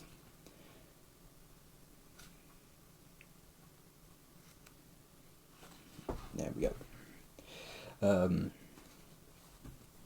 And they fly up into the air again, and the interceptors are coming back. And they're being shot by the cannon hits again, which aren't doing much because of the atmosphere interfering.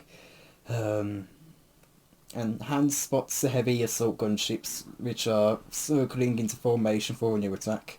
And he says he hopes somebody's got a good idea here. And Chewie suggests shooting, and Han says, "Of course, shoot at them. I said good idea." And Aona suggests 77 points off true north and punch it. And Han looks, and it's just desert, featureless, but for low rolling hills, north to east, as it says. And Han just says that there's nothing there. And Aona says, "If you want, we can argue about it while the imps blast your ship to scrap." And then Han retorts with maybe they can just put her on the hull as armour, with a nerve as armour plate. But he kicks the underjets and fires the thrusters. And we're told that 6 interceptors hurl past, and he instinctively presses down the trigger for the missiles, and he thinks, "That's it, knuckleheads, waste your time firing dry tubes." And we're told the biggest problem is the heavy assault gunships, which are skimming straight toward them from east by northeast. And Han says, "You know you're sending us straight for them, don't you?" And Aona apologises and say, "Hey, you feel safer here?" And Han just says that they're never going to get along.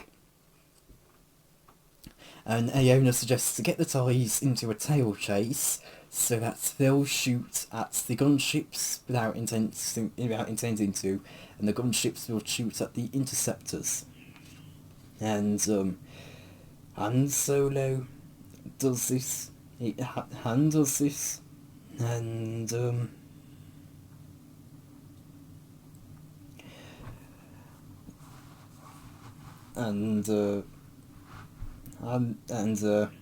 another gets shot again, and Han says that the TIEs are gaining on them, and soon enough they'll be close enough that the cannons will start doing real damage. He explains that the gunships are wheeling to join the tail chase when they pass them in about 5 seconds, at which point he says, "We're pretty well," and Aona says, "Pull up," and Han says, goes what? And Aona just tells him to pull up for full power, and Han says that she can't even see that down there. And Aona explains that she knows this planet's pretty much like the back of how Han knows the back of his hand. And he tells him to just do it. It's climb or die. And Han asks if she wants to come up here and drive, and he says, no, forget I asked. And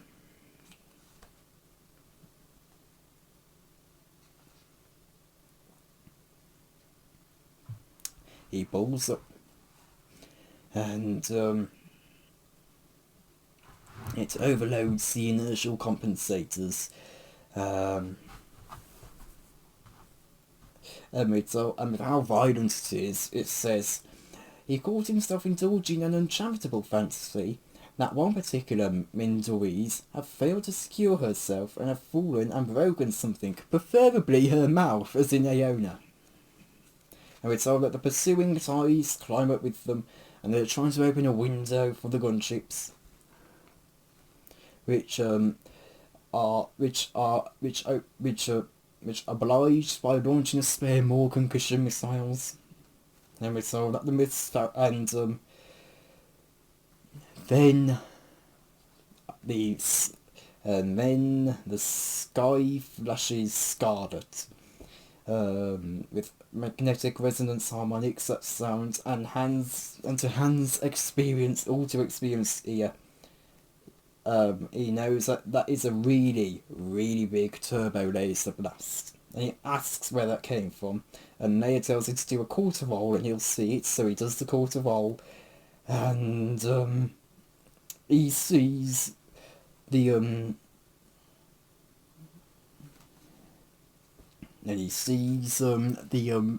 legions of Shadow Base, which are of course surrounded by the turbo lasers, and we're told that the southern climb heat undertaken on Naona's advice had cleared them over the horizon of a vast rounded mountain that bulged up into the orange sky. There it is. I'll read that again. The sudden climb heat undertaken on the redhead's advice had cleared them over the horizon of a vast rounded mountain that bulged up into the orange sky, like some kind of young volcanic dome that hasn't yet blown its crater. And the whole blasted place was studded with rings of huge turbo laser towers, which were powerful enough that the interference from Mindor's atmosphere had no effect except to spread the blasts wide enough to vaporise his entire ship instead of just blowing holes in it. Oh, brilliant, this is just great, Hans shouted into the intercom. You sent us straight for our main base. And, Iona tells him to quit whining, and the turbo batteries will keep the ties off their tail, and we'll stop and we'll dust the missiles from the gunships too. And she's right, which only makes Han hate her even more, because in his mind anyone that annoying has no business being right about anything really. And she says that there should be 3 parallel box canyons about 5 clicks off his left front, and she asks if he sees them. Han says yes, and so it's 3 long gouges in Mindor's crust, and that are shallow at this end, and they deepen as they extend off planetary use until they just come to a sudden stop. And we're told that it looks like maybe 3 pretty good sized chunks of meteorite had them come in at the same time a few years back. And he asks, now what? And Iona says to hug the deck straight into the right hand canyon. And once they're below ground level, there are side canyons and caverns, and there are all kinds of places to hide. And she suggests blast some rock, kick up some dust, and they won't have any trouble losing the Empire. And there's just too many places to look, and they've got bigger problems than them. And Han gives a slow nod and brings them in, and brings them toward the canyon, while still being shot on by the cannon and turbo laser fire. And he says, not bad, you do seem to know your way around. What do you think kept us all alive out here? Good looks? Nah, Hans says, I figured it was your winning personality. And that was the, okay, that's fine part. It was a bit, I kind of have to split this into kind of 3 sections, really. So we'll give a quick review on this part, which is the longest of the 3 parts. This part of the chapter It was entertaining, but it just dragged on. It did drag on, and it's not that it wasn't interesting. It was quite of fun, but I know I just said it. It's not because it wasn't interesting, but I think it's probably is because it just wasn't that interesting, you know. And even though I think some of the stuff done in it is interesting, it just wasn't the most exciting read.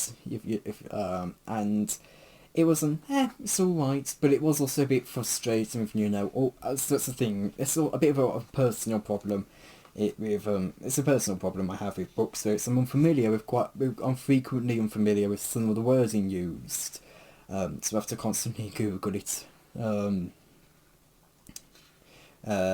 And especially in this book, and it's worse in this book because it uses wording that is pretty much exclusive to Star Wars, you know, with all the subspace, real space, EM, and all the acronyms and stuff, and I have no idea what's being said there, you know.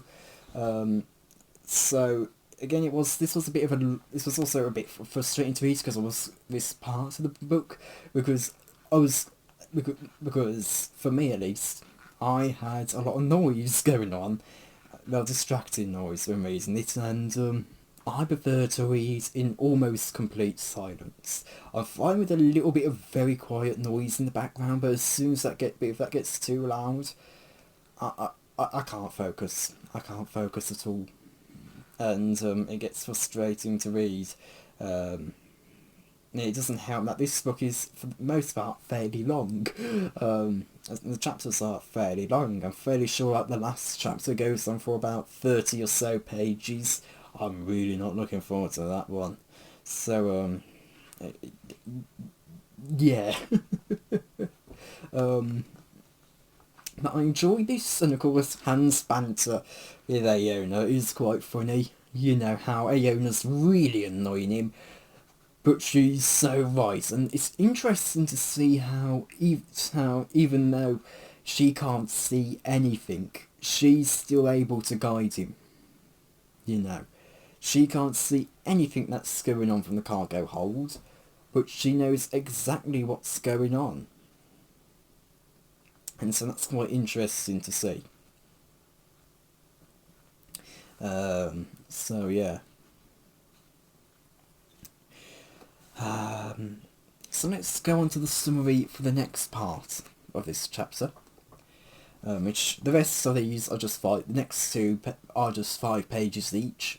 But this is the part I hated having to read, and I couldn't even figure out what I was struggling to even just start reading this part of the chapter. And keep in mind, this first part was 10 pages, and I knew there was another 10 to go, so I was really not looking forward to this either. I really wasn't looking forward to it because it's the space battle over Mindor, which I hate. I've come to really hate it. The only good part of it so far has been when Han and Chewie drops out of hyperspace in there, and we're trying to get to Mindor, and then Neo appears, you know, and that's really the only chapter where this battle above Mindor has actually been good.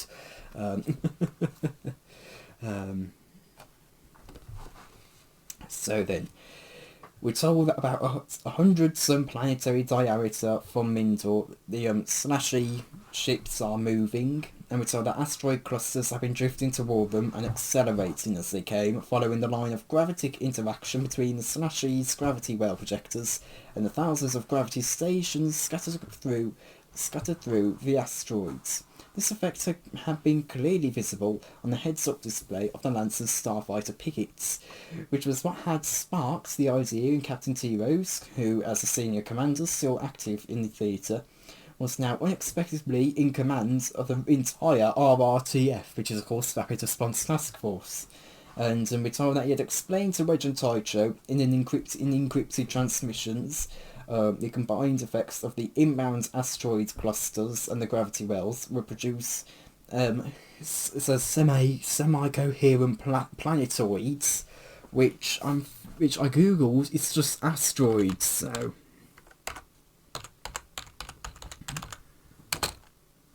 I'm gonna search it again. Yeah, the literal definition of planetoid is another term for asteroid. So, it's saying that the asteroid clusters and gravity wells will produce semi-coherent asteroids. Now, I assume it means that they aren't going to merge into one big asteroid. I assume that's what it means. Or it's meaning like mini planets. But, yeah, yeah, it's really not the best terminology, choice of wording there. And we're told that with the seed of the plant's reckoning, Wedge and Tycho are guesstimated that a dozen of these planetoids moving in the proper orbits would be enough to clear a brief hyperspace window that might allow some of the task force to escape the battle.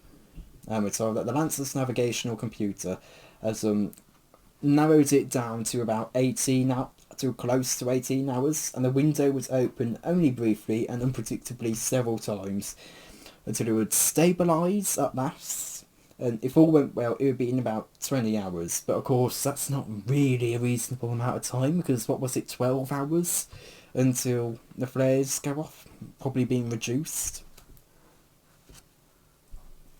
And we're told that everything's not going well, and very little is, because the impact on Taspun's stellar sphere as in its star has already begun, and it says it's owing to the ongoing perturbation of the asteroid's unstable orbits, and the radiation levels are already rising. And we're told that the imp officers directing the TIE fighter wings had already known what was up the instant they detected the Slashies moving out of the planetary interdiction configuration. And we're told that they had a seemingly limitless supply of interceptors. Piloted used by an almost limitless supply of suicidal psychopaths, as it says.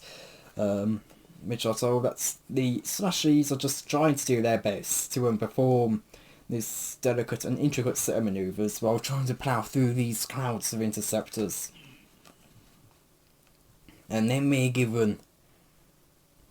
If I edited these properly, I would have the like thunder and lightning sound. We have the complicated explanation. And it says, for the original model of CC-7700s, this would have been a suicide mission, and a brief one at that. The Slash-E series, however, was clad in the latest carbon nanofilament armour to supplement their 6 shield generators. They had 8 quad turrets each, and their power output had been upgraded to nearly the level of a Clone Wars era turbo laser. Further improvements included a pair, dorsal and ventral, of 360-degree proton torpedo turrets and a staggering number of anti-fighter cluster bombs, essentially shaped charges set into the hull that would explode outwards into clouds of bombnuts when they sensed the approach of enemy fighters. All of which meant that the only TIE fighters could have a serious... That meant that the only way the TIE fighters could have a serious shot at taking out a Slash-E was to swarm it in enough numbers to overload its defences so that a few could slip in for full speed headers, but even the direct impact wouldn't generate enough kinetic energy to take out a CNF armoured frigate unless the TIE was travelling at very close to its maximum real space velocity. And we're told that making sure no TIE reached that cataclysmic velocity on an intercept course with one of the Slashies was the job of the X-Wing pilots. And we're told that although the task force fighters are outnumbered by hundreds to 1, they have a few advantages. Which is, first, the Imperial forces cannot make a full commitment assault because that would expose their gravity stations. Because it would require pulling in fighters from all areas of the system, and it would expose their gravity stations to the capital ships. And we're told that second, the interceptors have to focus all firepower on Slashies to have any hope of taking them out, which means they have very little to spare for dogfighting. And the third is being at a substantial disadvantage. Is being despite a substantial disadvantage at speed and manoeuvrability. The Interceptor versus the Interceptors. The X-Wing, the Incom T-65 Space Superiority Fighter, has one key feature no TIE fighter can match, which is it's rugged. And we're told that this goes deeper than the combat defences loaded onto the model. And we're told it's a quality feature of this. It's a quality feature of the construction and attention to detail, and it means the X-Wing can survive certain physical stresses that would rip the connector panels of a TIE. And it's given us an example: extreme tidal stress created by very close pass through a very steep gravity belt. We're told that, which is why when a wave of interceptors come, they find themselves under fire from X-Wings, which whip around the gravity well stations, kind of like slingshots, and they wind up flying at and they can't whip around faster than they should be able to whip the X-Wings, and they can't use in the gravity stations and the gravity to kind of accelerate themselves past the speed they should be able to accelerate at. And we're told that even with all these advantages, the overwhelming odds are taking their toll. Some X-Wings are lost in friendly fire, some are travelling too fast for the slashies, gunners, or even their own super reflexes to react as they sweep through the quad turrets' fields of fire, and some are just lost to simple collisions, whether it's just flying at near relativistic speeds through very, very crowded space. And we're told that almost half of the 23rd Screen Squadron was taken out by a massive asteroid that didn't go here into a planetoid as quickly as the Navi computers had predicted. And we're told that they didn't have anything. We're told that they're not really counting the interceptors, but they just keep on coming like there's an infinite amount of them. And where's Jansen's there, and he just says that they never stop.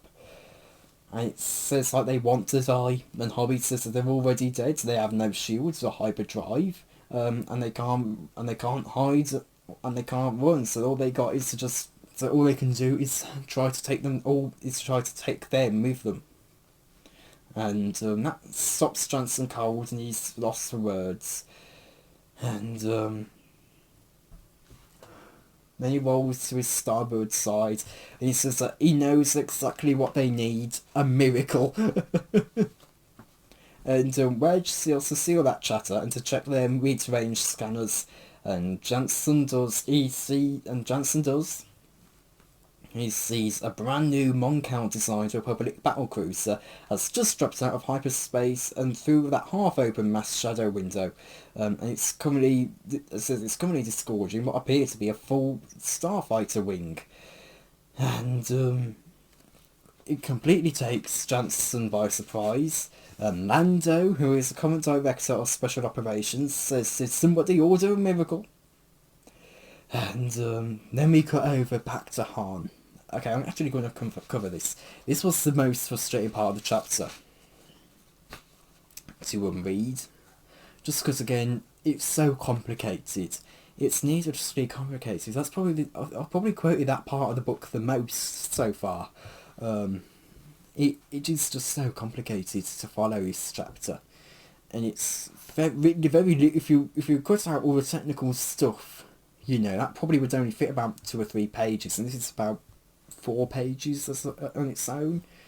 It doesn't need to be as long as it was. Yeah, it is 4 pages. It's just not even 4 pages really. But yeah, it didn't need to be as long. This chapter just didn't need to be as long as it was really. Not about a full 4 pages. I mean, yeah, but that part of the chapter just didn't need to be as long as it was. It was frustratingly long, and it encapsulates all my problems I've had with this book, which is it drags on. It gets way too too interested in giving these long, complicated, convoluted explanations that which winds up just confusing the reader rather than helping them in the long run. And unfortunately, it just doesn't really do much in the way of actually making the story coherent. And you could easily just cut out a bunch of that information and it would be better. I wasn't really expecting to see Jansen or Hobby again, so it was nice to see them reappear. So yeah. Mind you, I wasn't really expecting Rogue Squadron at all to appear, so yeah, and it's nice to see that everything's kind of starting to tie together now. You know, that was a concern I had. That was one concern I had, that it would spend too long trying to tie itself together, the story. But you know, Han is now with Aona. Lando's finally with the fleet. It took up 4 chapters. So, you know, it's nice to see that we are finally all together now. And it's starting to tie itself together now. Of course, it's not fully tied together, but it's somewhat tied together. So yeah, this was just the most frustrating part of the chapter to read. It was and this was that part of the chapter that I think probably might have taken me just as long as the first part, if not maybe even a bit longer.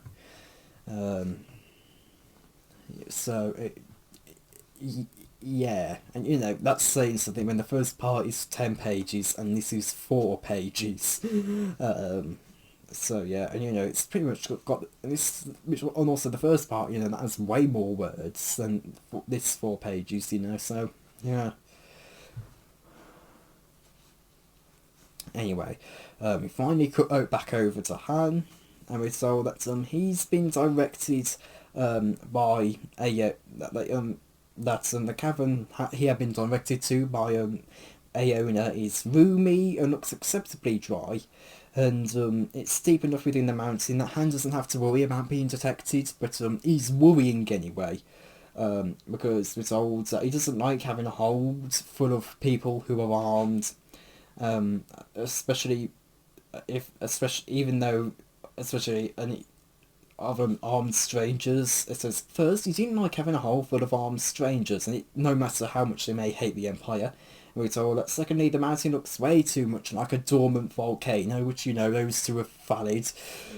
And then he says that lastly, he just doesn't like parking in caves. And we're told, call him superstitious, but somehow whenever he landed his ship in a big hole in a rock, it just never seemed to work out that well. Which, you know, that's a little nice reference to Empire Strikes Back there, and I assume some other expanded universe stories. And we're told that on the other hand, the Mindorese might have something to eat, which of course they don't. You know, Aona told them that to only bring you know, gear, survival kits, etc. So they don't have food, probably. And he says that they're all clear, and he asks if they're in the hold, and he says to pile their weapons into the number 6 hopper. And he says, it's not that I don't trust you, it's just that I don't trust you.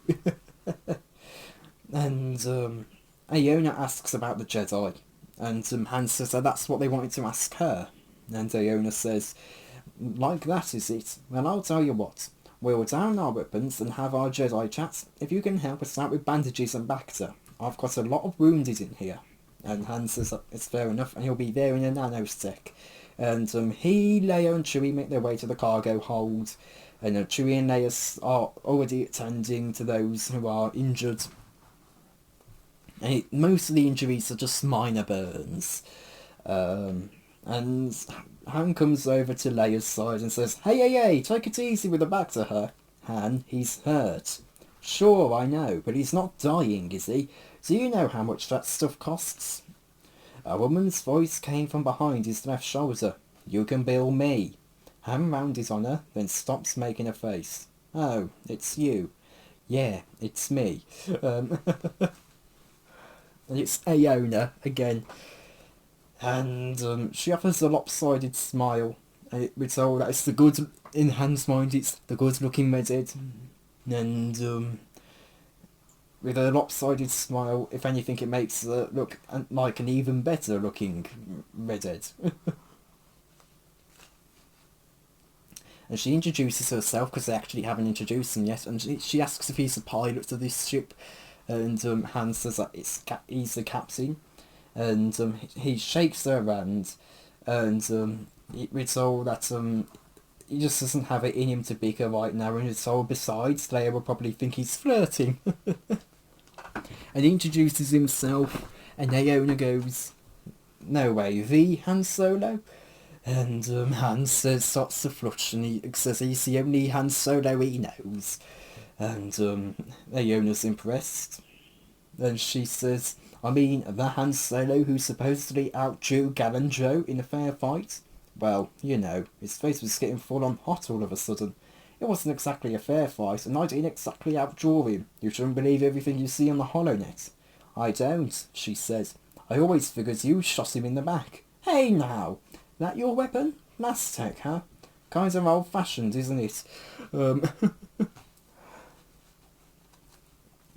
And Han puts his hand on his DL-44, and Aona says that she favours the KYD-21, and she slowly hands it over to Han, and Han weighs it in his hand, and he finds it quite nice, and he hands his DL, and Aona asks if she can hold his blaster, and Han hands it over, and she twirls it around her finger, and she says it's a bit barrel heavy, but she asks what the custom work is, and she says, "Oh, I get it, enhanced output. What does it generate? Double power? Don't you know that's illegal?" Han felt himself flushing again. "Okay, give it back. Nah, I like your speller." Han blinks. "What? You can have mine. Fair trade. Even counting the custom work, mine's worth double this old relic. Call it even, huh?" She turns and walks towards a knot of her men. "Hey Trip, check this out. I just traded for Han Solo's blaster. Can you believe it?" And Han's the one who can't believe it, and he's about to go confront Iona when Leia stops him, and she points over to the little droid R2 and says, "Isn't that R2 over there?" And it is, and there's some Mindorese trying to put on a restraining bolt. And Leia's about to give them a piece of her mind, and Han stops her. And Han says to go low and to play it smooth, go low and slow, because he doesn't trust them. And Leia says that they aren't the enemy, and Han explains that they aren't old friends either. And he looks and he catches Louis. He catches Chewie's eye, where he sees him spraying foam cast on the Mindorese's ankle. And he gives a wink to Han, and Han asks Leia how injured they are, and then Leia says it's for the most part just superficial burns, and it looks like the crew's armour they made out of lava isn't so crude after all. And Han nods grimly and goes, "So, headshots. Han, see what they're up to with R2, he says.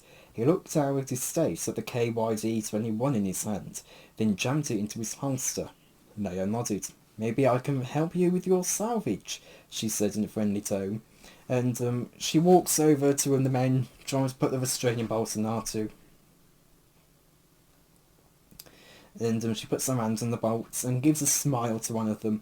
And one of them warns her to be careful because R2 gives an electric shock. And Leia says, "Oh, nonsense, this droid's been with my family a long time." And she tells R2 to power up and asks what happened to Luke. And R2 turns on a holo projector. And it's of Aona. And Leia says that no, she wants to see what happened to Luke, and that they know about Aona. And R2 continues to whistle and show Aona, and Han tells him that no, let him run it, he wants to see what this is. And R2's, and the recorded voice comes from R2's speaker, and it says, and of course it's the line from earlier, What if whoever shows up isn't a Jedi? The Iona image answered, then we take their ship and leave them to the Melters. Saves having to kill them ourselves.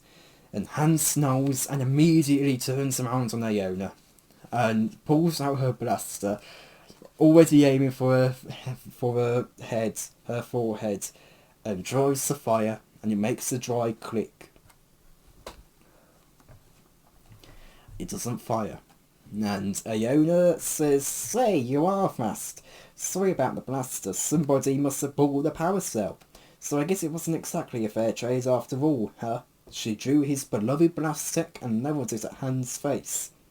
"This next trade won't exactly be fair either," she said, "because I also really like your ship." And that's where we end the chapter. Now I'll focus on this part of the chapter, and give me a moment. There we go. So that part, you know, that was my favourite part of this chapter, the most enjoyable part for me. And you see between Han and Iona, you know, you get a kind of sense of Han really not liking Iona, but also there's a little, you can kind of tell there's a little bit of flirtation going on there. And I know they don't get together, you know, I know it's him and Naya that get together, but you know, you can kind of see that little bit of flirtation between the two of them there, and it's quite funny to read. But you also understand Han's scepticism, you know, these are just a bunch of strangers they just came across 5 minutes ago, 10 minutes ago. He doesn't trust them, and although, yes, they are against the Empire, you know, his skepticism proves corrected when, you know, just because they're against the Empire, it doesn't necessarily mean they're goodies. It is nice to know that they aren't rebels, you know, it's nice to know that, and, you know, Iona's nerve to trade the blaster without Han really getting a say in it, you know, that was that was quite funny as well. And you know, Han doesn't even get a word in about it before Iona's already done it. So, but also I wasn't expecting Iona to actually, for some reason, I wasn't expecting Iona to swap the power, to remove the power cell, and make it so that Han, you know, doesn't have the weapon anymore. He has a non-functioning weapon, I mean. For some reason I just didn't expect that. So it's really going to be interesting to see how they get out of this one. And then the next chapter, at least the start of it, focuses on Shadow Spawn and Luke, and that's something I was looking forward to. I really just wanted, in this chapter, I wanted more Luke and Shadow Spawn, and we didn't get any, so I'm really looking forward to that. I really want a bit more of Luke and Shadow Spawn. So yeah. But this chapter as a whole, it kind of just encapsulates a lot of how I feel about this book. You know, I get really frustrated at it. I really enjoy it. I just feel a bit in the middle. I get frustrated at it, but enjoy it. You know, this whole chapter kind of encapsulates how my feelings on the book are. With of course the exception of the thought-provokingness and wanting a bit more Shadow Spawn than whatever else I mentioned earlier. So yeah, this book is a bit all over the place in how I feel. I enjoy it, but it's definitely got its faults. It's got its faults, and you know, that's really reflected in this chapter. The good and the bad are in this chapter, and yeah, it's really reflected by it. You can really see it in this chapter. It's nowhere better presented in this chapter, at least so far. So yeah. Now now this is the only chapter I've read today so far, and I'm not sure if I'll read another. And I have a reason to, because I usually do not like missing a chapter every day. I usually don't like missing a chapter. Once I start building up how many chapters I'm reading a day, I do not like to miss a chapter. But I'm content with missing one today if I do. Because next chapter is chapter 10, and they've got 18 chapters, and then the debriefing. If I keep going 2 a day, I'm going to end one of my sessions with at chapter 18, and then I'll have the debriefing, and I'm not entirely sure about how I feel with that. But at the same time, I'm also not entirely sure how I feel about doing chapter 18 and 17, you know, as like last of the day stuff, because, you know, I'm fairly sure like the chapters within the 300 page bit, with the exception of the debriefing, go on quite a bit. You know, I know one of them's 30 pages. I'm not looking forward to that chapter at all. So the thing about this book, it's a bit of a tough read. It is a bit of a tough read. It's a long read, a tough read. So yeah, it's just a bit all over the place. I enjoyed parts of this chapter. I hated other parts of it. It's just how I feel about this book, really. I enjoy some parts of it. I hate other parts of it. But overall, I think this was a solid chapter. Definitely not a great chapter. If it was to be a great chapter, it would just have to be that little bit at the end with Han and Naona. But I enjoyed it. I enjoyed this chapter. But yeah, I think this book exceeds in its character work and really just falls on its head in all the space combat stuff and ship combat. Specifically the space combat above Mindor. Some of the combats we've had with the Falcon, the combat we've had with the Falcon so far have been good. That combat has been solid. But all the other combats, you know, with maybe the exception of also the first one in the first chapter, and it's been really rough. It's been really rough. But I'm not sure if I have anything else to say. Oh, I was actually wondering if Mindor's sky was actually orange, because I remember reading that and I couldn't quite remember if it was the case. It is the case. So yeah. So that brings an end to this review. So thank you all for watching, and goodbye. Okay, so I've just read chapter 10 of Last of the Jedi, of Luke Skywalker and the Shadows of Mindor. I'm not going to get over Last of the Jedi, at least not for this book, I don't think. So, inside the darkness of his life support chamber, Cronal is trying to imitate Skywalker's voice and his way of speech. And we're told to spin the balance of a human lifetime pretending to be a half-educated rube. Ultimately, the rewards would be worth the sacrifice, of course, and no one would ever know his private humiliation. But still, and we're told that perhaps after a decade or two of ruling the reborn empire, he could allow himself to slowly pick up a properly civilized mode of speech, and we're told that until then he'd have to keep up the pretense. And we're told that the only thing that could undermine his ultimate victory would be to have the rebel scum notice that their Jedi has suddenly begun talking as if he'd been educated on Coruscant by the way of Drone and Cass. And he stretches forth to rewind 2 minutes so he can study every last detail of Skywalker, the way he walks and gestures and the angle of his head and the faintest twitch of his eyebrows. And we're told that this is critical in Cronal's plans, because these few recordings, which have been embedded in the Stygium armour of his black stormtroopers, and from the concealed recorders of the Cavern of the Shadow Throne, as it was called, but all he had of which to study the real Luke. And but all those hollow thrillers that he had created, yes, and studying them have been useful too. Especially in creating the theatrical Shadow Spawn persona and getting the set dressing for the Shadow Throne, where it's always they computer-generated farm boy hero depicted in the horror thrillers would convince none but the ignorantly credulous fans who devoured such preposterously contrived tripe. And we're told that when Luke would emerge from the Battle of Mindor, no one must suspect that he has changed, and that's Cronal is living in him.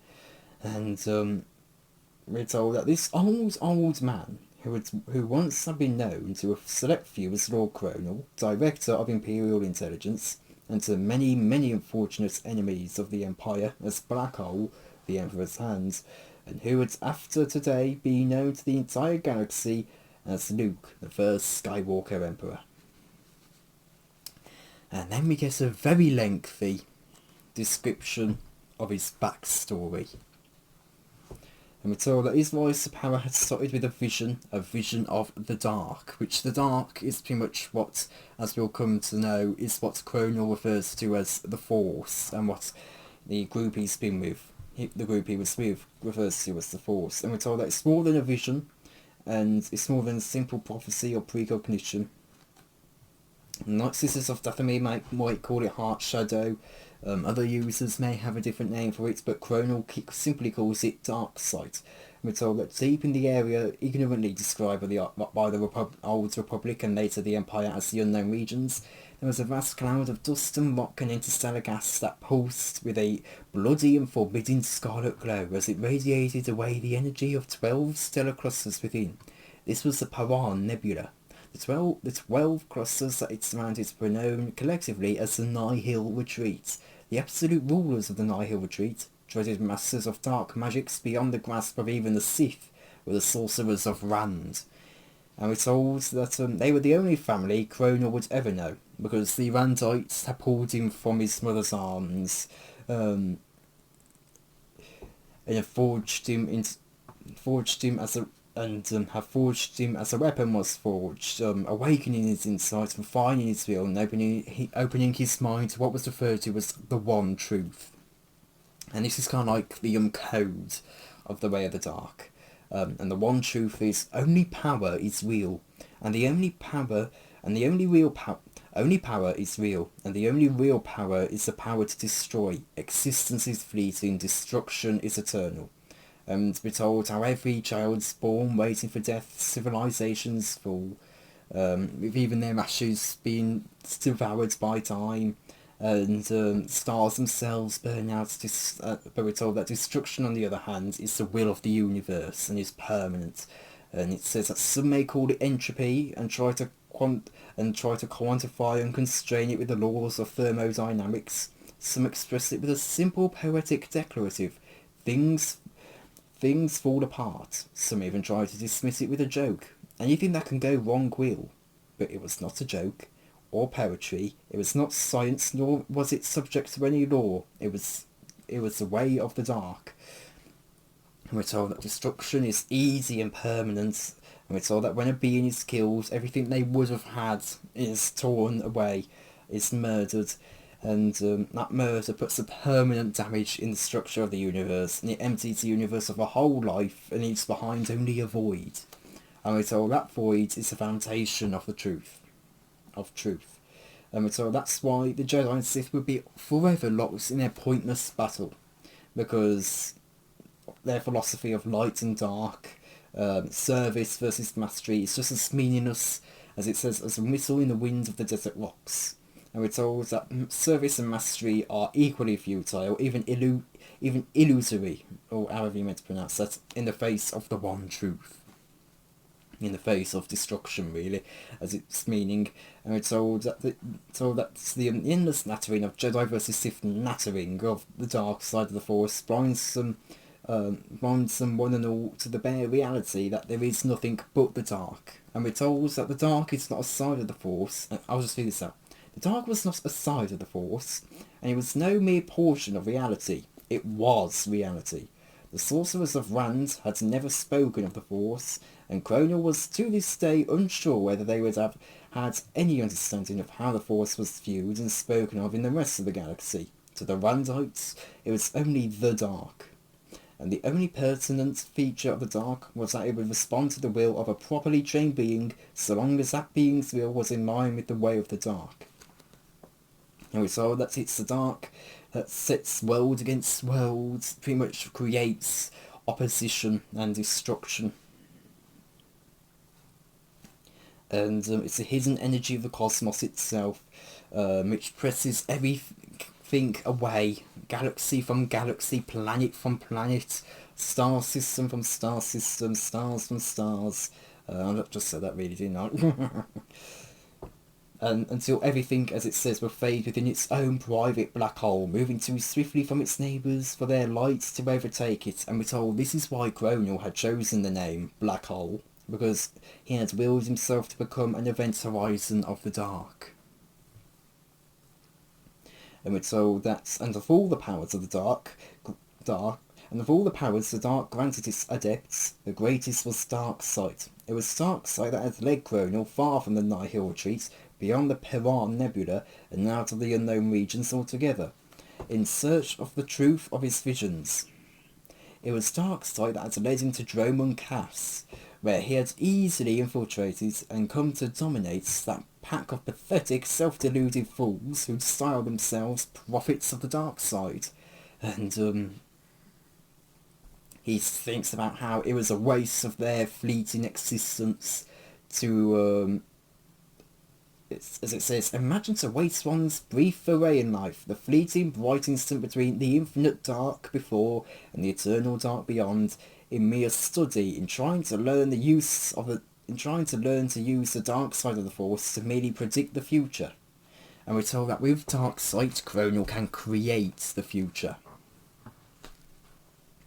And we're told that Cronal is familiar with battle meditation, with a pale imitation of Dark Sight that has supposedly been employed by some Jedi and Sith, where they can very subtly, through a lot of concentration and expenditure of energy, influence battles, where they can, whether it's a single battle, whether it's a battle between armies, and they can increase the prowess of their own people while demoralising the enemy. And of course these claims in Cronal's mind can never be proven or disproven, because anyone can claim that a random victory was because of them. Anyone can claim that a defeat was the will of the Force, or someone who had who was better in battle meditation.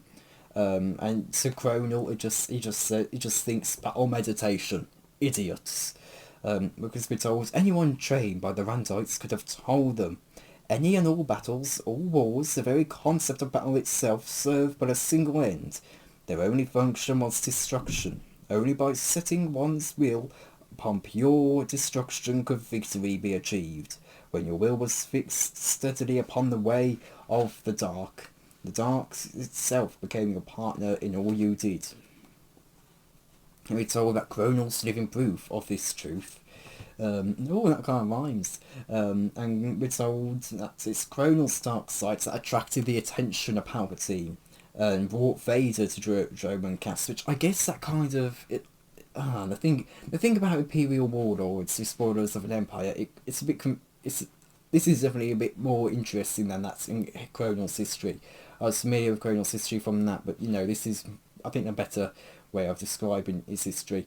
But if one thing is, it's kind of confusing now. Did Palpatine find the prophets before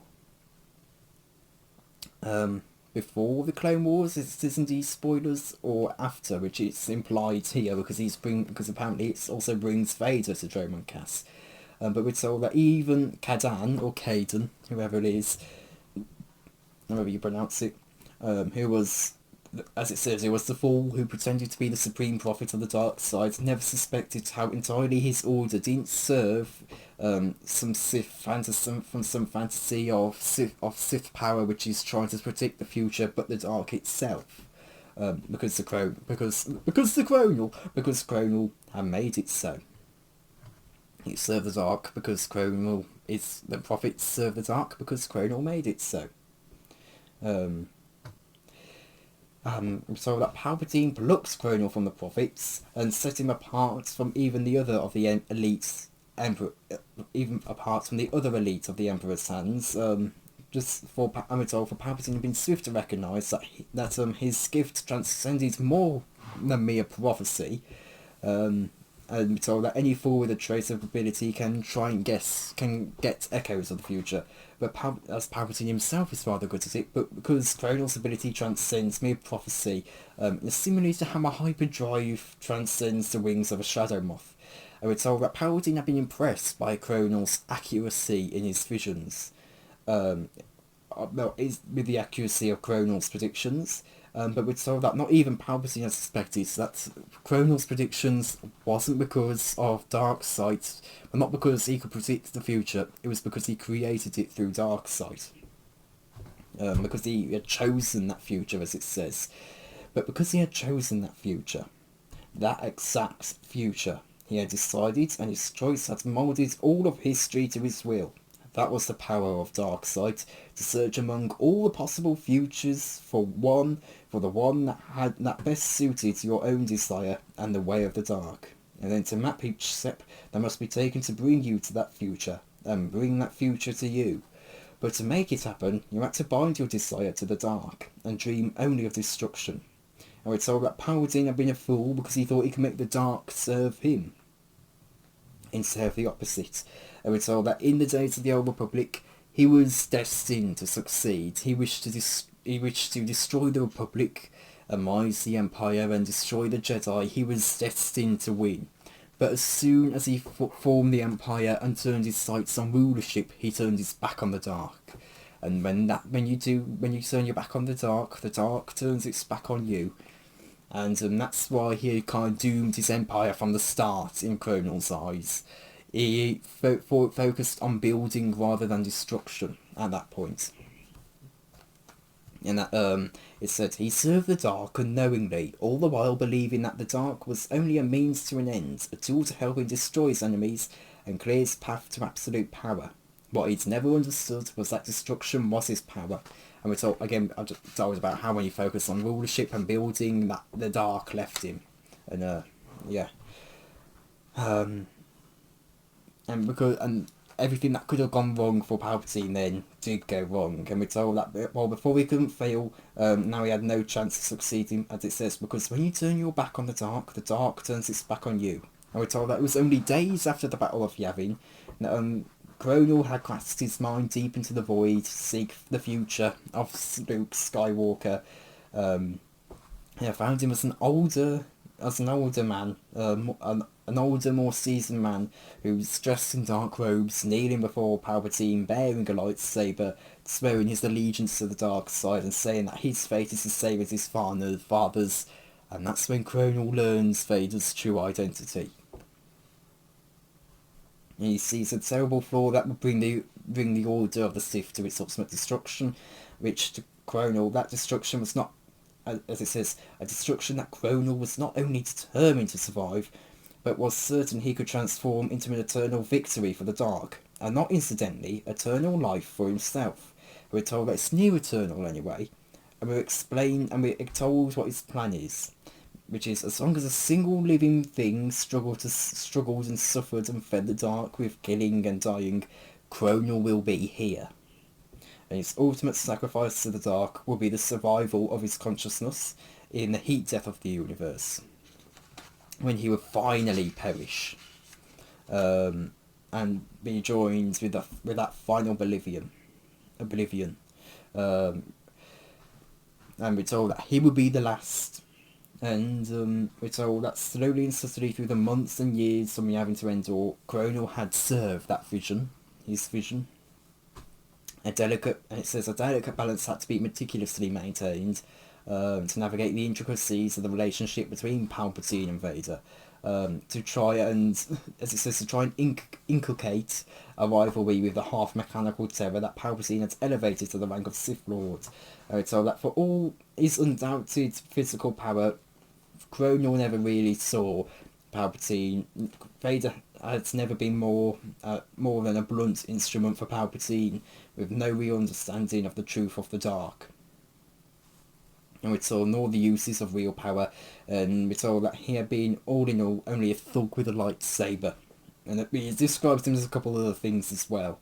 And we're told that Vader could never have been equal to Cronal's coursing in the mazy paths of dark power, it had served Cronal's purposes to pretend jealousy, and even appear to fail more than once, even though he very definitely could have gone ahead and succeeded. And it was and it says, and to openly bridle under Vader's supposed authority, so that Palpatine had begun to suspect that Cronal might deliberately sabotage the monster's operations. Thus, it was that he had persuaded Palpatine, subtly, oh so delicately, so that the Emperor believed to the day of his death that it had all been his own idea, that Cronal could better serve the Empire from afar, away from Coruscant, away from the prying optical receptors of Vader's ridiculous helmet, away from the entirely too keen vision, both physical and mystic, of Palpatine himself. Out among the forgotten fringes of the galaxy, Cronal had appeared to merely bide his time, running minor operations through his private networks of agents, while in truth he had devoted his life to searching out forgotten lore of the ancient Sith and the other supposed masters of the dark. And he thinks about if they had done so much damage, even with their limited understanding of the dark, how much greater destruction might Cronal bring, by one who knew as someone who knew all their secrets and also knew the one truth, which is of course destruction is eternal, existence is fleeting. And so he travelled in secrets deep into the unknown regions, using his dark sight, following his dark sight vision to worlds that were even forgotten by legend. And in the interstellar space of the Gunninga Gap, he was able to discover and assemble some scraps of the Tunic Codex, which was destroyed by the Machantre extinction in 100 millennia before.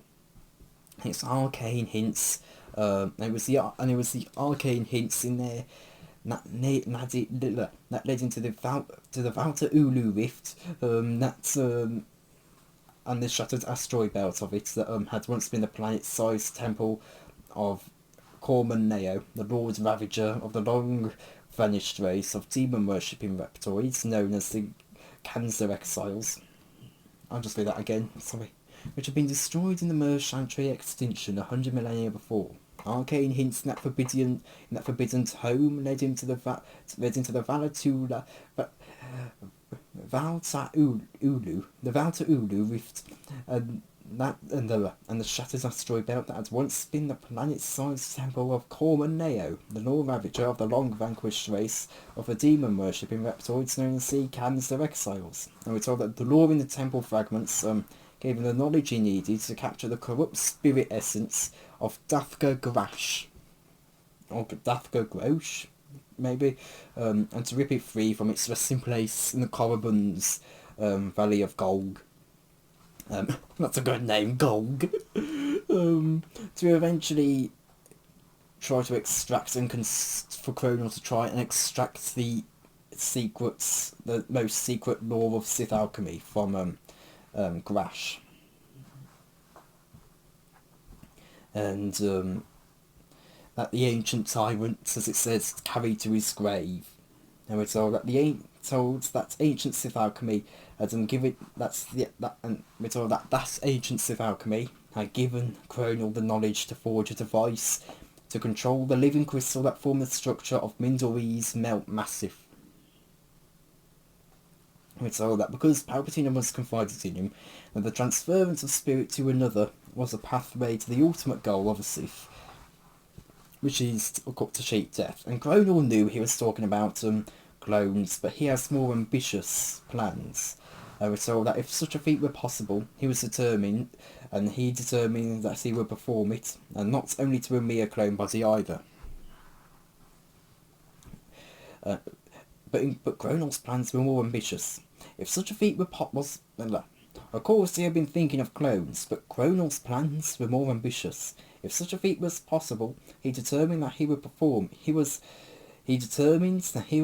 it, and not to a mere clone body either. And we're told about how his own body had never been strong, and his service to the dark had eaten away what little strength he had in the first place, until he can't stand or feed, or until he couldn't any longer feed himself or even breathe without the life support functions built into his gravity chair.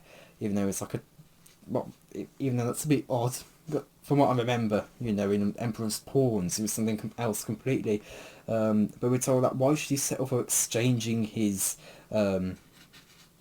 flawed, failing body with another of the same with another of the same model that was certain to fail just the same way. We're told that his devotion to the way of the dark had shown him a path to a power that was greater than Palpatine could have ever dreamed of, which was to transfer his consciousness permanently into a body that was young, healthy, and handsome in a way that Cronal had never been. And we're told how it may have been a body how it was a body more powerful than Vader, and maybe even more powerful than Palpatine. And how the body will be of a true hero amongst all right-thinking citizens and the very symbol of truth and justice. And we're told he wouldn't simply turn Luke Skywalker to the service of the dark, because in his mind, why should he?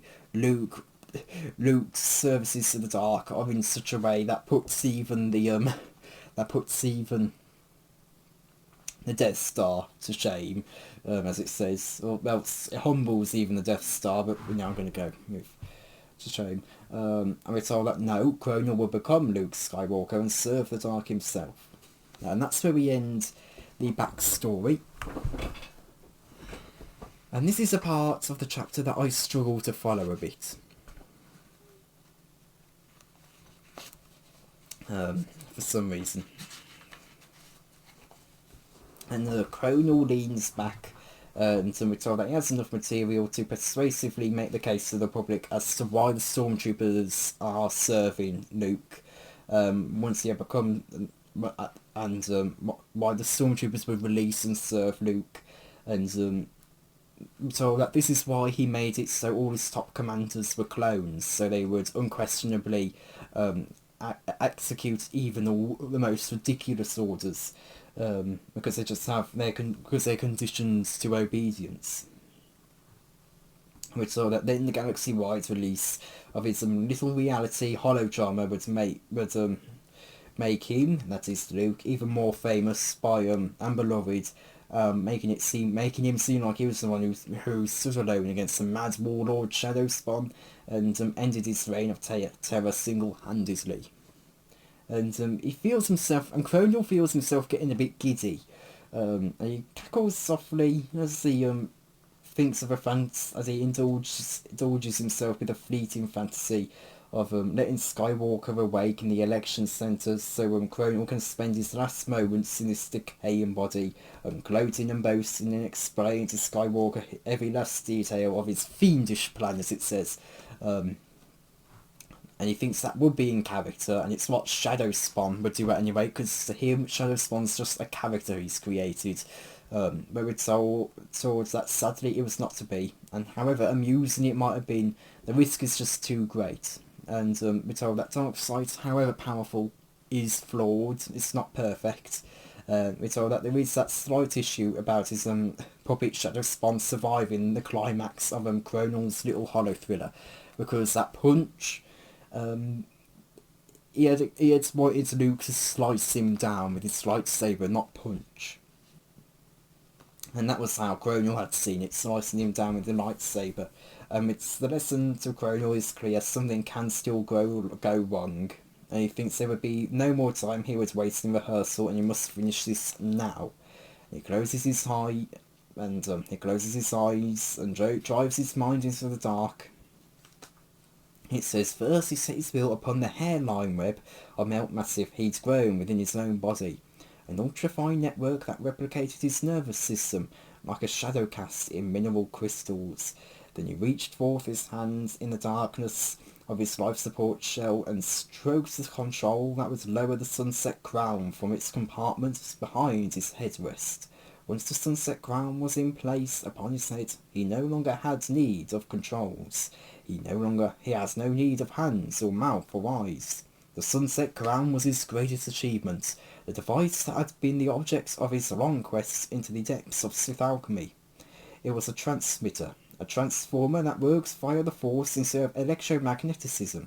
It converted his disciplined will into a signal that could interact directly with the unique electrochemical structure of melt massive, and with the alien beings who use melt massive as an anchor, a physical form to localize their energy-based consciousness, even as a human nervous system anchors and localizes the energy-based consciousness called the human mind. He had used this device to create the pawns, those mind-locked techno-zombies who had become Cronal's eyes and mouths and hands. The pawns were not only a conduit for his orders, but a necessary stepping stone on his path towards self-transformation. Each pawn had been chosen because he or she could touch the dark, what the ignorant Jedi and deluded Sith called being Force-sensitive, and because their wills could be utterly controlled by his own through the Sunset Crown's influence over the crystals of melt massive seated within their skulls. On his commands, their wills would align with his own and provide the added boost to his own dark touch, necessary to make the transfer of his consciousness permanent. We're told when his mind awakens the power of the Sunset Crown, it sends his consciousness outward as a sphere of will. And it touches the crystals in the Mount Massive cave. That's in the Mount Massive base of operations for the Legions of Shadow, and it kind of is like, again, a resonating signal that gets the attention of the pawns. It's kind of, Cronal is described as literally becoming the cave when he does this, and it's a signal that gets the attention of his 39 most force sensitive, powerful pawns to instantly drop what they're doing and make their way to the election centre, where Luke is already waiting, completely embedded. Even his hair's below the hardened stone and the primary pawning table, with his lightsaber buried in the rock beside him.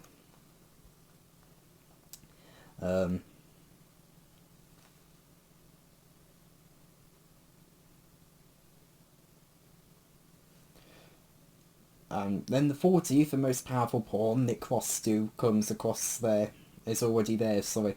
Also, I do want to kind of read out what the cave bit was, so go back a little bit. When his mind awakened the power of the Sunset Crown, it sent his consciousness outward, an expanding sphere of will when it touched the crystals in the melt massive that lined every tunnel, every chamber, every nook and cranny of its entire vast space.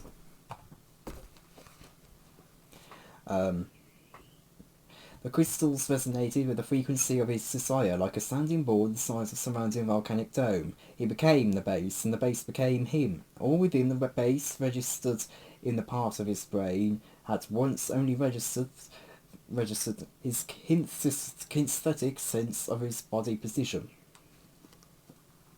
Anyway, Nick Rostu's there now back under the influence of Cronal, with the as the crown is back on him. And we're told that he's 40th one there, and we're told that he unexpectedly survived Cronal's little hollow thriller unintentionally. And Cronal was curious as to why the dead man interlock in the crown had failed. I mean, this was all over, so this was something Cronal intended to figure out. We're told that until then there was no reason to simply discard Vostu because he has a great deal of force potential, said to be worth 10 of the others, and Cronal just simply directed that Shadow Spawn's crown be retrieved and replaced, and we're told adding him to the pawns for the focus inwards would substantially accelerate both the neurocrystalline interpenetration and the consciousness transfer itself. And we're told that Luke hasn't had his hair burned away, and he hasn't had his skull cut open either. and no neurosurgery as well, because anything that might leave a scar, because it's essential for Cronal to make it seem like he's hasn't got any suspicious stuff there. We're told that he lays fully within the Mount Massif, and he's buried alive without a breathing tube, and somehow semi-alive in full Fantasine 2 suspension. We're told he has at least another hour before he has to take another breath. But we're told that before that breath would come, through his combined power and perception, Cronal's channeling through the pawns, he will have induced the Mount Massif surrounding Skywalker's body to pierce his skin. And invisibly fine needles going through his pores, his nose, his mouth, to kind of reconstruct Luke's neuro web.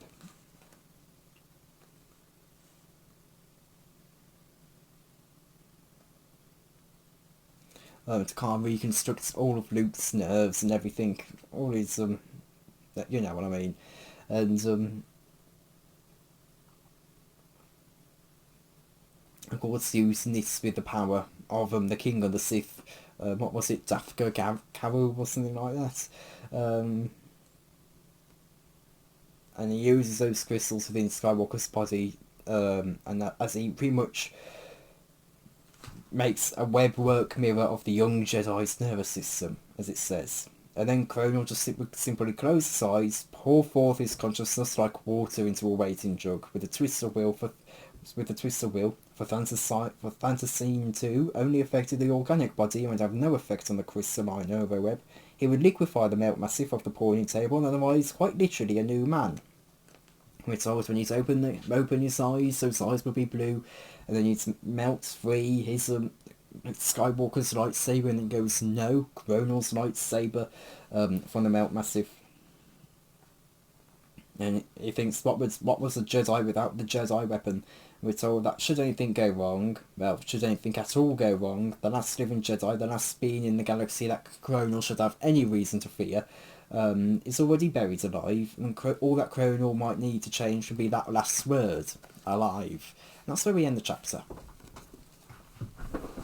It's nice getting a bit more of a in-depth look into who Cronal is and his backstory, because one thing, you know, I've been complaining about with Cronal, and one thing you saw me complain about with Cronal in my Gambler's World review, which you can go watch on my channel, one of the things I was complaining about was that he was such a nothing character. You know, the articles like the Emperor's Pawns, Imperial Warlords, Despoilers of an Empire gave him more character than A Gambler's World ever did, and they didn't even have him deliver a line of dialogue. Where he talks quite a bit in Gambler's World. In Gambler's World, it's just kind of nothing. You know, you could easily just replace him with an Imperial officer. So it's nice to see Cronal get a bit more here, and you see his plans and how they align with the Way of the Dark. And I can see why people do not like Peric now, the Cronal being Peric, because it's that whole idea of Cronal surviving death and deciding to renounce the Way of the Dark because he violated it by surviving death, and in turn surviving destruction. Carr feels a bit with his intention to be the last to make sure everything is destroyed, and be that last thing to get destroyed before the universe is destroyed. You know, that kind of feels like it's counterintuitive in that sense. You know, Cronal wants to be the supervisor of destruction in the galaxy. He wants to be the one that ensures everything in the universe is destroyed. With him, that's kind of what he wants to be. And I think that maybe, I can see why people don't much like that idea of him becoming Peric. Partly because I've heard his death in this book is quite perfect, but also partly because, you know, if it feels a bit counterintuitive to Cronal It just feels a bit counterintuitive for him to renounce those ways. I think it would be fine if he just kept those ways, you know. It was interesting to look at his view of the Force as well, and the way of the and the Sorceress of Ran's view. You know, that it's something that you can't really refute, because yes, destruction is the only permanent thing, and yes, in a way that is like you could say that that is the only purpose to life, destruction. You know, nothing is permanent except destruction, and you know, even when you destroy something and rebuild it, it's never going to be the same as it once was, you know. So you can kind of see where it's coming from. I think Cronal's plans as well, you know, is what was it? What was the plan? Actually, no, I remember now. It was I was thinking about what about after what was it after Yavin?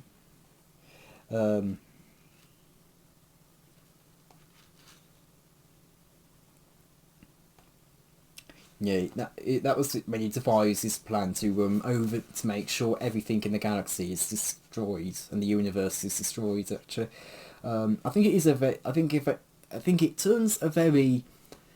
I think the idea of the Sorcerers of Rand and the way it's being done, you know, the idea of, you know, a villain just wanting to bring about destruction, you know, it's a very typical cliche thing, you know. It's something that you haven't seen a million times before, you know, it's something you've seen a million times before. I mean, so to kind of develop that into an idea of a religion, you know, and make it like that for Cronal is quite interesting. Again, it still feels like it's definitely going to the whole edginess of the scene, but you know what I mean, you know, it's interesting to see what it's like. And I also find it interesting that Shadow Spawn is but a character of Cronal. It's not actually a reflection of Cronal, it's a character of Cronal. It's a Cronal. It's a Cronal created by a character. It's a character created by Cronal. And it's interesting to see that. It's very interesting to see that, especially because I've been writing notes on what Shadow Spawn's personality is.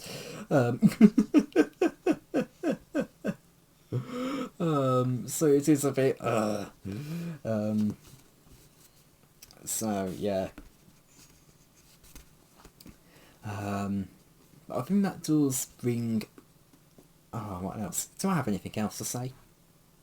Again, I think some of the like surgical stuff toward the end, where it's talking about how the massive crystals will get into Luke's system. You know, it gets a bit convoluted there. You know, like there was something like the neurocrystalline into whatever, and it was